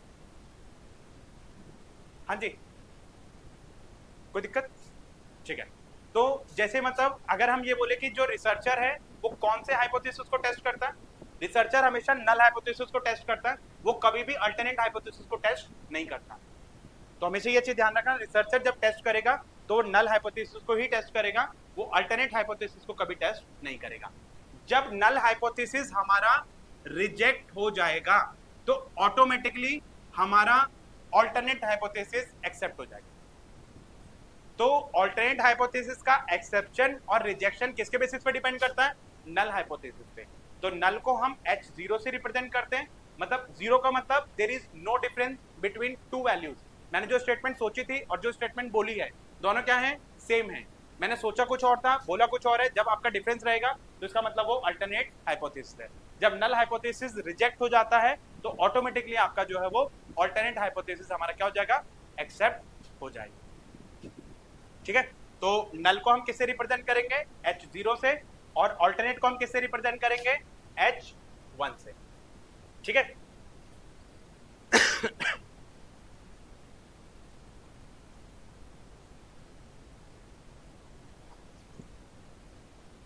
चलिए, इसके बाद एक हमारा रहता है इसमें एरर्स इन हाइपोथेसिस, ये नेक्स्ट क्लास में कर लें। चेहरे बता रहे थे आपने।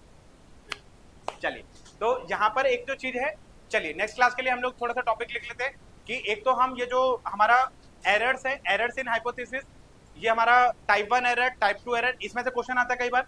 टाइप 1 एरर क्या होता है, टाइप 2 एरर क्या होता है, या तो इसमें से मैचिंग आएगी या इसमें से ये पूछ लेगा कि मतलब आपका टाइप 1 एरर वो होता है जहां पर स्टेटमेंट दे देगा, आपको बताना पड़ेगा, ठीक है, नल हाइपोथेसिस ट्रू था, आपने एक्सेप्ट कर लिया, फॉल्स था, आपने रिजेक्ट कर दिया उसको, तो ऐसे करके चीजें आपकी पूछेगा, ठीक है। एक तो ये आ गया। इसके बाद हम लोग जो है बात करेंगे किसके बारे में, रिसर्च एथिक्स के बारे में बात करेंगे और मेजरमेंट ऑफ स्केल के बारे में बात करेंगे।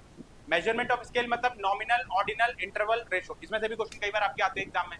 तो कौन कौन सा रेटिंग स्केल आप लोग जो यूज कर रहे हो, अगर हमारा डेटा क्वालिटेटिव है तो आप अलग रेटिंग स्केल यूज करोगे, अगर हमारा डेटा क्वांटिटेटिव है तो आप अलग रेटिंग स्केल यूज करोगे। तो यहाँ पे डिफरेंट डिफरेंट रेटिंग स्केल आप क्या कर सकते हो, यूज कर सकते हो, जो हमारे रिसर्च में आपके क्या होंगे, आगे यूज होंगे, ठीक है। तो ये सारी चीजें हो जाती है। उसके बाद फिर हम लोग जो है ये यूज करेंगे कि हमारा role of ICT in research, ये इंपॉर्टेंट है हमारा कि कौन कौन से मतलब जो है मतलब आपके टूल्स होते हैं जो हम यहाँ पर यूज करेंगे अपने आईसीटी में। इसमें फिर हम जो है उसी में फिर हम लोग जो है रिसर्च रिपोर्ट वगैरह ये सारी चीजें पढ़ लेंगे कि रिसर्च रिपोर्ट क्या होती है, उसके फॉर्मेट्स क्या होते हैं और कैसे कैसे आप उसको यूज करने वाले, ठीक है। चलिए, थैंक यू क्लास।